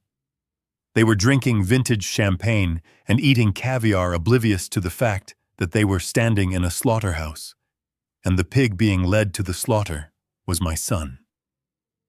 I stood in the shadows of the velvet curtains, stage right. I was invisible to the crowd, but I had a perfect view of the podium.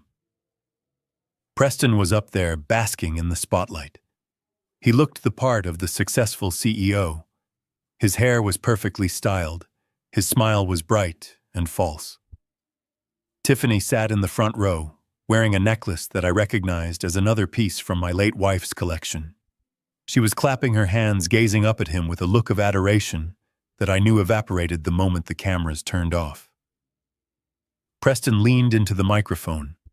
His voice boomed through the hall, confident and smooth. "Ladies and gentlemen," he said, spreading his arms wide, "tonight is not just about raising money for the arts. It is about legacy. My father, Harlan Ford, built a great foundation. But the future belongs to innovation. The future belongs to those brave enough to take risks. And I am proud to announce that Ford Logistics is entering a new era of prosperity. We are expanding, we are growing, and we are stronger than ever." I checked my watch. It was 8 o'clock exactly. The timing was crucial. At that exact moment, across the city and across the globe, the automated press release from Nemesis Corporation hit the newswires. Simultaneously, the foreclosure notice was filed electronically with the county clerk, and most importantly, the notification was pushed to the financial apps on every smartphone in the room. It started as a ripple. A phone chimed in the back of the room. Then another. Then a pocket buzzed against a thigh. Then a purse vibrated against a chair leg. Within 10 seconds, the low murmur of polite attention was replaced by a strange digital hum. The sound of 500 devices receiving bad news at the same time. Preston faltered. He noticed the shift in the room. He saw the head of the Commerce Bank look down at his phone and frown. He saw the mayor whisper something to his wife and point at the stage. "We are," Preston stammered, trying to regain control. "We are committed to excellence." But nobody was listening to him anymore. The screens of their phones were glowing, lighting up faces with the blue hue of shock. The headline was short and brutal. "Ford Logistics defaults. Nemesis Corp seizes control. Assets frozen. Bankruptcy imminent." The whispering started. It grew louder like the buzzing of angry bees. I saw a woman in the second row show her phone to Tiffany. Tiffany looked at the screen. I saw her jaw drop. She stood up, knocking her chair over. She looked at Preston with wide, terrified eyes and shook her head frantically. Preston looked confused. He laughed nervously, a high-pitched sound that echoed painfully in the microphone. Is there a problem?" he asked. I stepped out from the curtains. I did not run. I walked. My footsteps were heavy and deliberate on the wooden stage. I walked up behind Preston. He did not see me until the crowd gasped. He turned around and jumped back as if I had burned him. "Dad," he whispered. "What are you doing here? Get off the stage." I reached out and took the microphone from his hand. He was too stunned to resist. I gripped the stand and looked out at the sea of faces. I saw the shock. I saw the judgment. And I saw the realization dawning on them that the king was dead and the old lion had returned. "Good evening, everyone," I said. My voice was calm, cold, and steady. "I apologize for the interruption. My son was just telling you about the future of Ford Logistics, but it seems he left out a few critical details about the present." I reached into my pocket and pulled out the deed. The real deed. The one transferred to Nemesis Corporation 5 minutes ago. "You all just received a notification on your phones," I continued. "It says that Ford Logistics has defaulted on a major loan. It says that a company called Nemesis Corporation has exercised its right to seize all assets, including the corporate headquarters, the fleet, and the executive voting rights." I paused, letting the words sink in. That is all true. But there is one detail the news report missed. It did not mention who owns Nemesis Corporation. I turned to look at Preston. He was shaking. His face was the color of ash. He was putting the pieces together. The loan, the trap, the man standing before him. "I own it," I said, looking back at the crowd. A collective gasp went through the room. "I am Nemesis," I declared, my voice rising. "I am the creditor. I am the bank. And as of 8:01 this evening, I am the sole owner of Ford Logistics." Preston grabbed my arm. "You cannot do this," he hissed. "That loan, that was private equity. You tricked me." I pulled my arm away. "I did not trick you, son. I tested you, and you failed. You bet the company on a lie. You leveraged my legacy to pay for your wife's greed, and now the bill is due." I looked down at Tiffany in the front row. She was freezing. She looked ready to run, but there was nowhere to go. "And there is one more thing," I said, speaking into the microphone. "The collateral for the loan included all personal assets pledged by the guarantor. That means the cars, that means the accounts, and that means the house." I pointed at Preston. "This gala is over. The company is under new management, and my son is officially homeless." The silence in the room was absolute. It was the silence of a guillotine blade hanging in the air. Preston snapped. The humiliation was too much.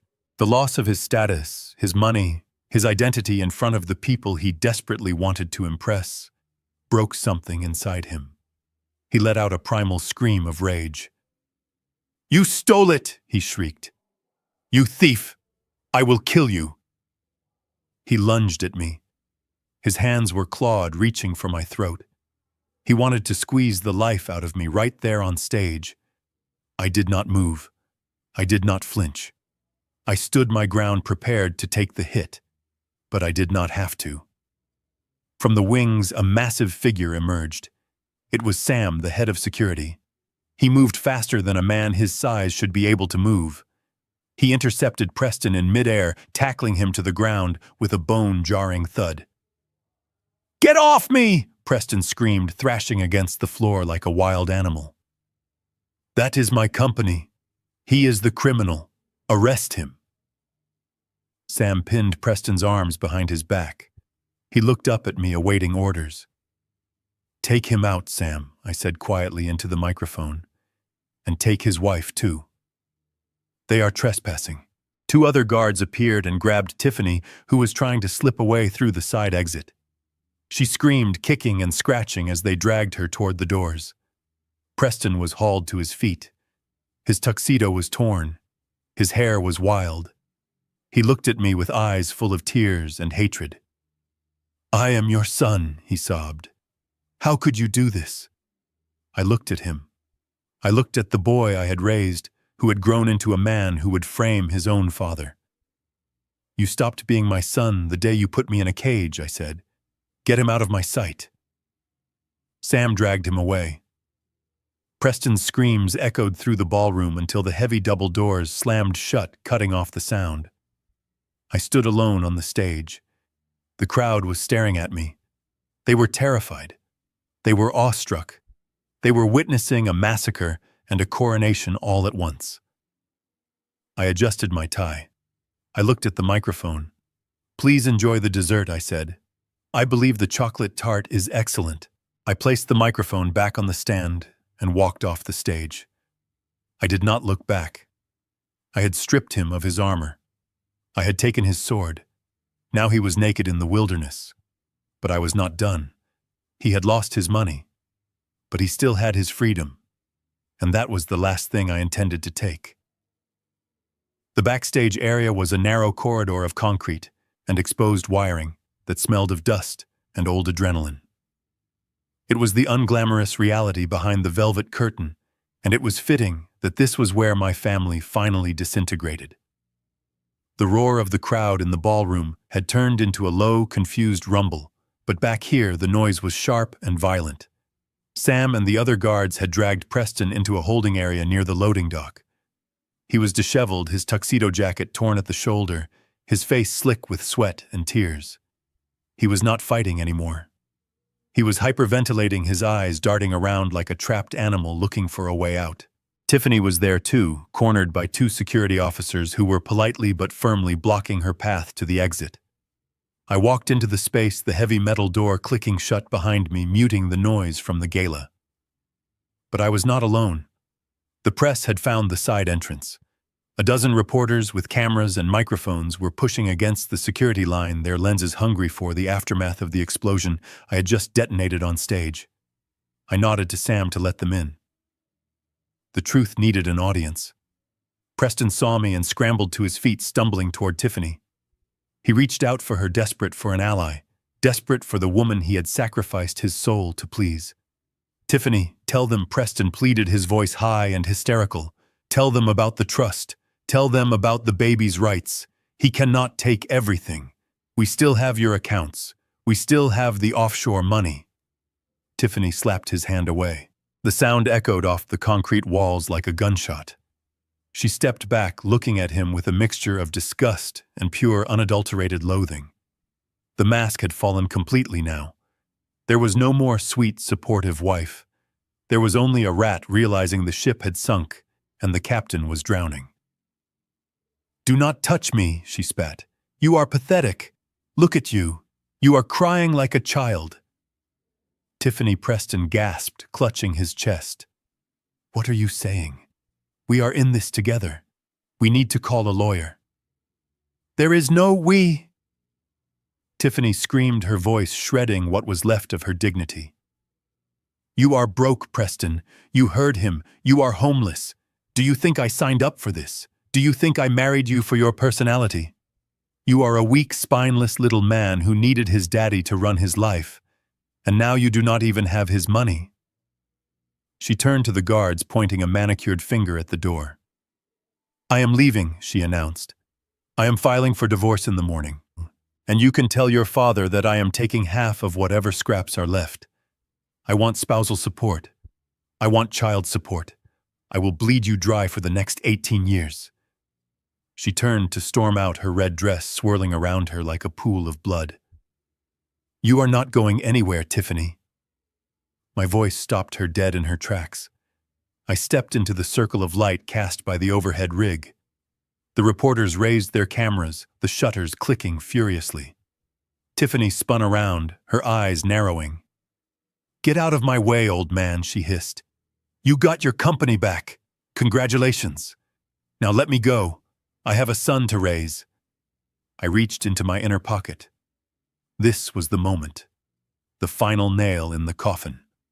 You do not have a son with Preston, I said calmly. The silence that followed was heavy.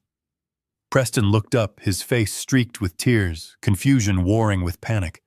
What Preston whispered. What did you say? I walked over to him. I did not look at him with anger anymore. I looked at him with pity. I held up a document. It was the paternity test I had commissioned using the DNA sample from the diaper I had retrieved from the trash during my first visit to the mansion. I handed the paper to Preston.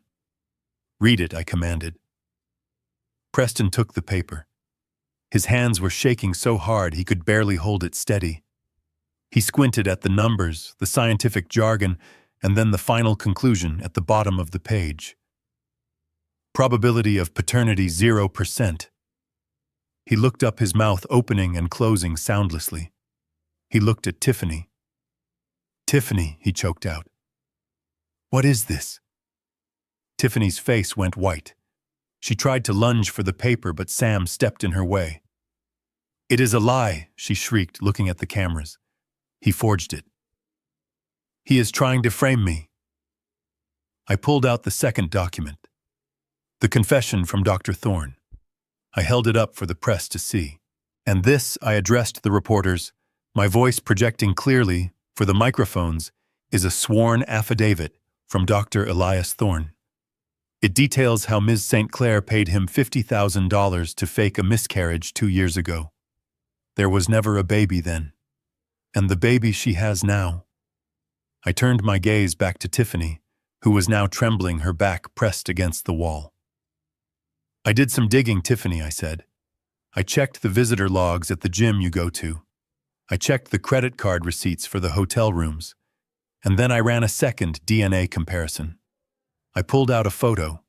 It was a picture of the personal trainer, the man with the tattoo on his neck. Meet the real father, I said, dropping the photo at Preston's feet. Preston stared at the photo. He stared at the paternity test. And then he looked at his wife. The woman he had sent his own father to prison to protect.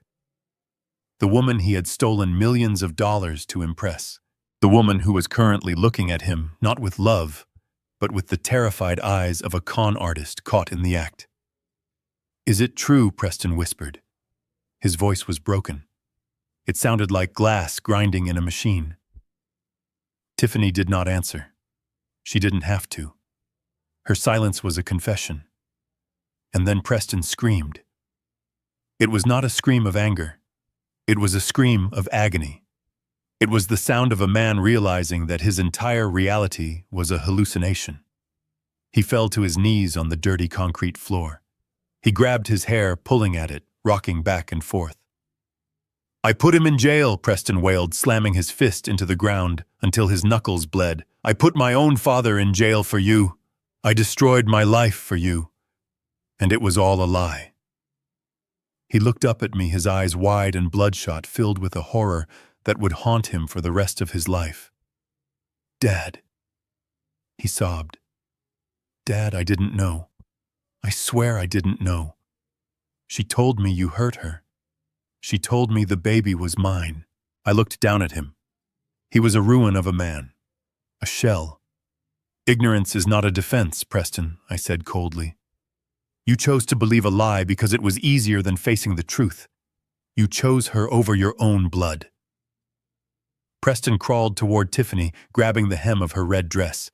You monster, he screamed, spitting the words at her. You killed us! Tiffany kicked him away. She looked at the cameras, realized her life as a socialite was over, and finally broke down. She slid down the wall, burying her face in her hands, sobbing not for what she had done, but for what she had lost. I turned to the press. You have your story, I said. The fraud, the adultery, the theft. Print it all. I looked at Sam. Call the police, I ordered. We have a confession to file, and I believe there are outstanding warrants for both of them now.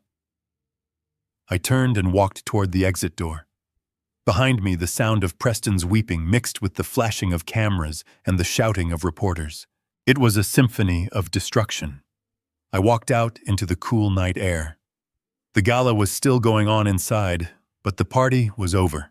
The house of cards had fallen, and I was the only one left standing. The night air outside the museum was no longer cool and quiet. It was a cacophony of sirens and shouting. The red and blue lights of the police cruisers bounced off the wet pavement, creating a strobe effect that made everything look like a fractured nightmare. I stood near the valet stand, watching the scene unfold. The guests from the gala had spilled out onto the grand staircase, their expensive gowns and tuxedos huddled together against the wind, their phones raised high to capture the fall of the House of Ford. They had come to see a coronation, but they were staying for an execution. Sam had done his job well. The police had arrived in force. They were not the local beat cops who might look the other way for a donation. These were detectives from the Financial Crimes Division and officers from the state prosecutor's office. They moved with a grim efficiency that told me they had read the files Garrett and I had sent over. They knew exactly who they were looking for. Tiffany was the first to emerge from the side exit. She was flanked by two female officers who held her by the arms. Her red dress, which had looked so regal on stage, now looked like a costume from a cheap play. Her hair was wild, her makeup smeared across her cheeks. She was not going quietly. She was screaming, kicking her heels against the concrete, trying to twist away from the grip of the law. "You cannot do this," she shrieked, her voice raw. "Do you know who I am? I am a Ford. My husband owns this city. Unhand me immediately, or I will sue you for everything you have." One of the detectives, a tall man with a weary face, stepped in front of her. He did not look impressed. He pulled a pair of handcuffs from his belt. The metal glinted in the flashing lights. "Tiffany St. Clair," he said, his voice cutting through her hysterics. "You are under arrest for grand larceny, insurance fraud, and conspiracy to commit extortion. You have the right to remain silent." He spun her around. The sound of the cuffs ratcheting shut was sharp and final. Tiffany gasped. The reality of the cold steel against her wrists seemed to shock her into silence. She looked up and saw me standing 10 feet away. Her eyes were wide, filled with a mixture of hatred and disbelief. She opened her mouth to curse me, but the officers shoved her forward, guiding her toward the back of a waiting cruiser. She was shoved inside her head, ducking low, the heavy door slamming shut on her screams. Then came Preston. He walked out slowly. He was not fighting. He looked like a man walking to the gallows. His tuxedo jacket was gone, lost somewhere in the backstage scuffle. His white shirt was torn and stained. He blinked in the harsh glare of the police lights, disoriented and broken. When the officers approached him, he raised his hands instinctively, a gesture of surrender he should have made 2 years ago. "Preston Ford," the detective announced, reading from a warrant. "You are under arrest for corporate embezzlement, perjury, and filing a false police report." Preston did not answer. He let them pull his arms behind his back. He let them lock the cuffs. He looked numb. But then, as they began to lead him down the steps, his eyes swept the crowd. He saw the faces of his former friends, the investors, the socialites. He saw them recording his shame. And then he saw me. I was standing alone near the fountain, my hands in my pockets, my face impassive. I was not smiling.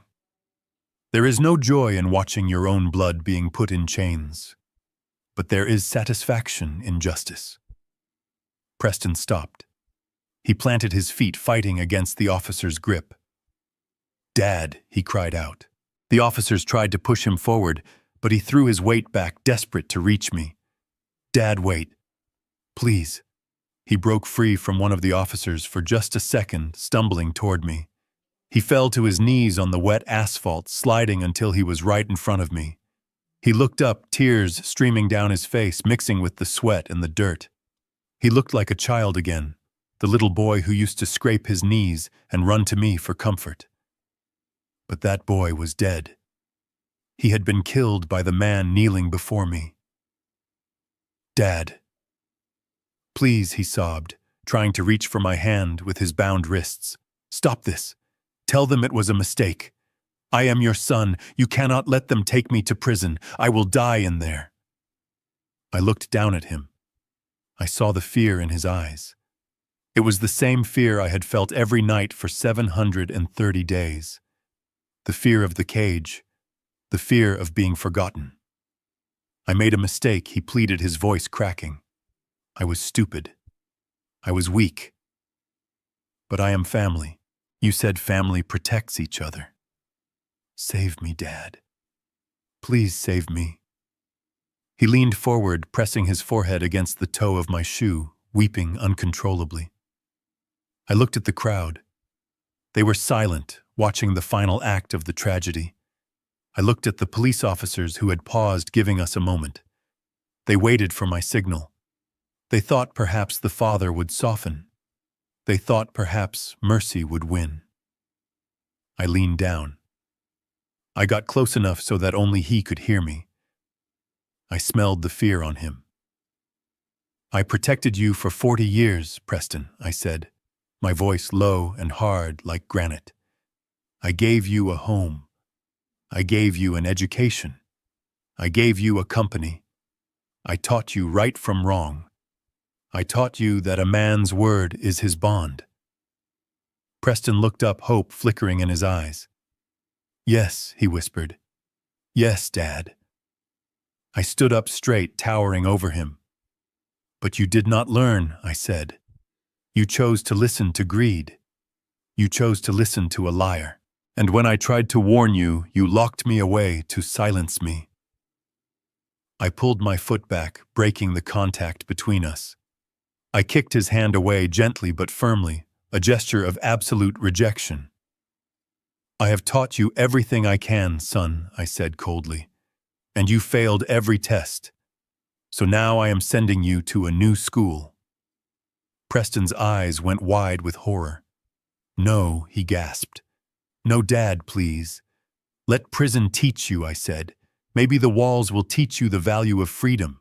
Maybe the silence will teach you the value of truth, because I am done teaching you." I nodded to the officers. "Take him," I said. Preston screamed. It was a long, agonizing wail that tore through the night. The officers grabbed him by the shoulders and hauled him to his feet.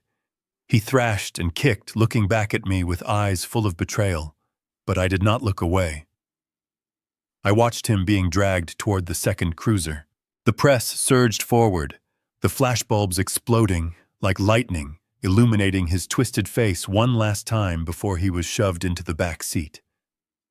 The door slammed shut. The lock clicked. The sirens wailed as the cars pulled away, their red lights fading into the distance, carrying away the rot that had infected my life. I stood there in the aftermath, the rain starting to fall again, washing the pavement clean. The guests began to disperse, whispering nervously, avoiding my gaze. They knew that the man standing by the fountain was not just a survivor. He was a force of nature. I took a deep breath. The air tasted cold and sweet. My son was gone. My daughter-in-law was gone. My house was empty. But for the first time in 2 years, I was not alone. I had my dignity. I had my truth. And tomorrow, I had a company to rebuild.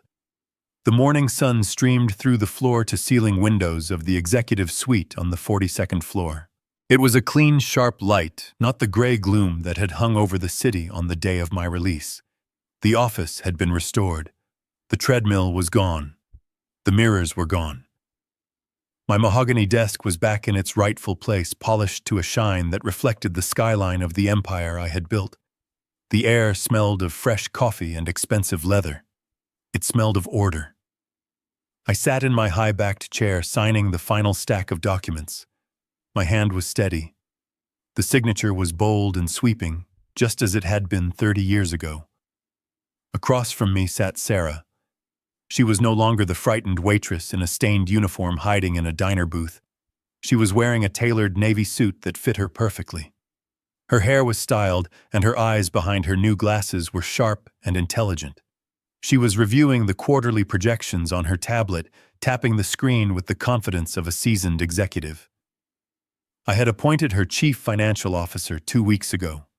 Some of the board members had raised their eyebrows at her lack of corporate experience, but after she found 3 hidden accounts that Preston had used to siphon money, they went silent. She had the one qualification that mattered more than an MBA.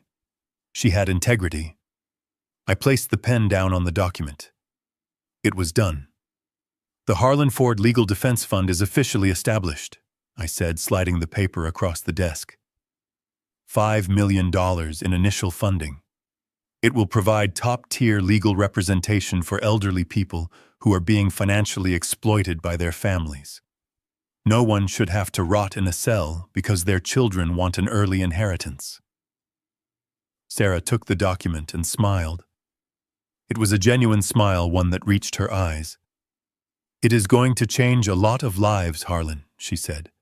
"I have already hired 3 lawyers from the district attorney's office to head the team. They start on Monday." "Good," I said, leaning back. "And how is Danny?" "He loves the new school," she said, her face lighting up. "He asked if Grandpa is coming to his soccer game on Saturday." I felt a warmth in my chest that had nothing to do with money or power. "Tell him I will be there," I said. "And tell him I am bringing the orange slices." The intercom on my desk buzzed, interrupting the moment. It was my assistant. Her voice sounded hesitant. "Mr. Ford," she said, "I have a collect call from the state correctional facility. It is Preston. Do you want me to block it?" I looked at the phone.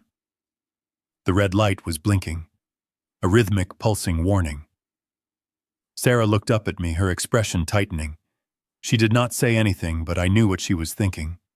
She was thinking about the fear, the threats, the years of manipulation. I stared at the light for a long moment. 2 years ago, I would have answered immediately. I would have rushed to fix whatever mess he had made. I would have paid the bail, hired the experts, and buried the truth. But the man who did that was gone. He had died in a prison cell, leaving behind only the nemesis. "Put him through," I said. "But keep it on speaker." There was a click, and then the automated voice announced that the call was being recorded. Then came the sound of heavy breathing and background noise. Clanging doors, shouting, the sounds of hell. Dad Preston's voice crackled through the speaker. It was thin and desperate. "Dad, are you there?" "I am here, Preston," I said, my voice flat. "Oh, thank God," he sobbed. "Dad, you have to help me. This place, it is a nightmare. The public defender you left me with is an idiot. He says I am looking at 10 to 15 years. 10 years, Dad. I will be 50 when I get out. You have to get me a real lawyer. Get Garrett, please. I know you are angry, but you cannot let me rot in here." I listened to his pleading. I waited for a sign of remorse. I waited to hear him ask about his son. I waited to hear him apologize to Sarah. But there was nothing. Only his own pain. Only his own needs. Even in chains, he was still the same selfish boy who thought the world owed him a living. "I am not angry, Preston," I said calmly. "Anger implies surprise, and I am not surprised anymore." "Dad, stop the lecture," Preston shouted, his voice rising in panic. "I need money. I need an appeal. You have millions. Just transfer some to my commissary account at least." "I am hungry, Dad. The food here is sludge." I looked at the sandwich on my desk that I hadn't touched yet. "The food is supposed to be bad." "Preston," I said, "it is prison. I ate it for 2 years. You will get used to it." "Dad, please," he wailed. "I am your son. Blood is thicker than water, remember. You always said that." I reached out and hovered my finger over the disconnect button. "I did say that," I replied. But I learned something new in the dark Preston. Blood may be thicker than water, but it can also be poisonous. And when a limb is gangrenous, you do not keep it because it is part of you. You cut it off to save the body. No, Dad, wait, do not hang up, Preston screamed. I already have, I said. I pressed the button. The line went dead. The silence that followed was absolute. It was not heavy. It was not sad. It was light. It was the feeling of a heavy pack being dropped after a long hike. I looked at Sarah. She was watching me with tears in her eyes, not of sadness, but of understanding. Are you okay? She asked softly. I stood up and walked to the window, looking out at the city below. The cars looked like toys. The people looked like ants. Life was going on down there, chaotic and beautiful.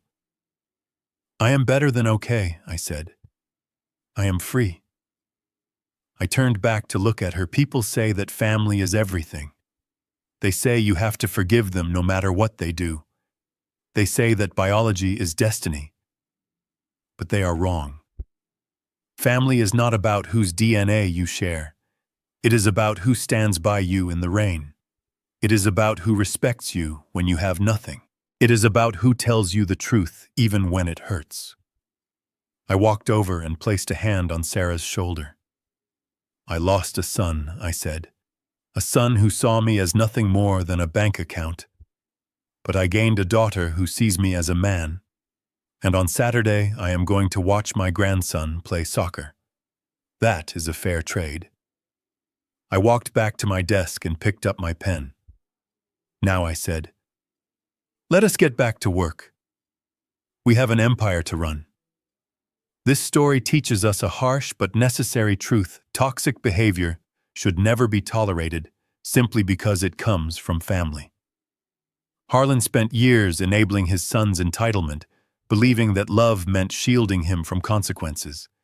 It was only when he was stripped of his dignity that he realized true family is built on respect, integrity, and mutual care, not just shared blood. Setting boundaries is not an act of cruelty. It is an act of self-preservation. Sometimes the bravest thing you can do is walk away from the people who hurt you to find the peace you deserve. If this story resonated with you, if you have ever had to stand up for your own worth against those closest to you, please hit that like button and subscribe to the channel. It helps us share more stories of resilience and justice. And I want to hear from you. Have you ever had to cut ties with a toxic family member to save yourself? Let me know your story in the comments below. See you in the next video.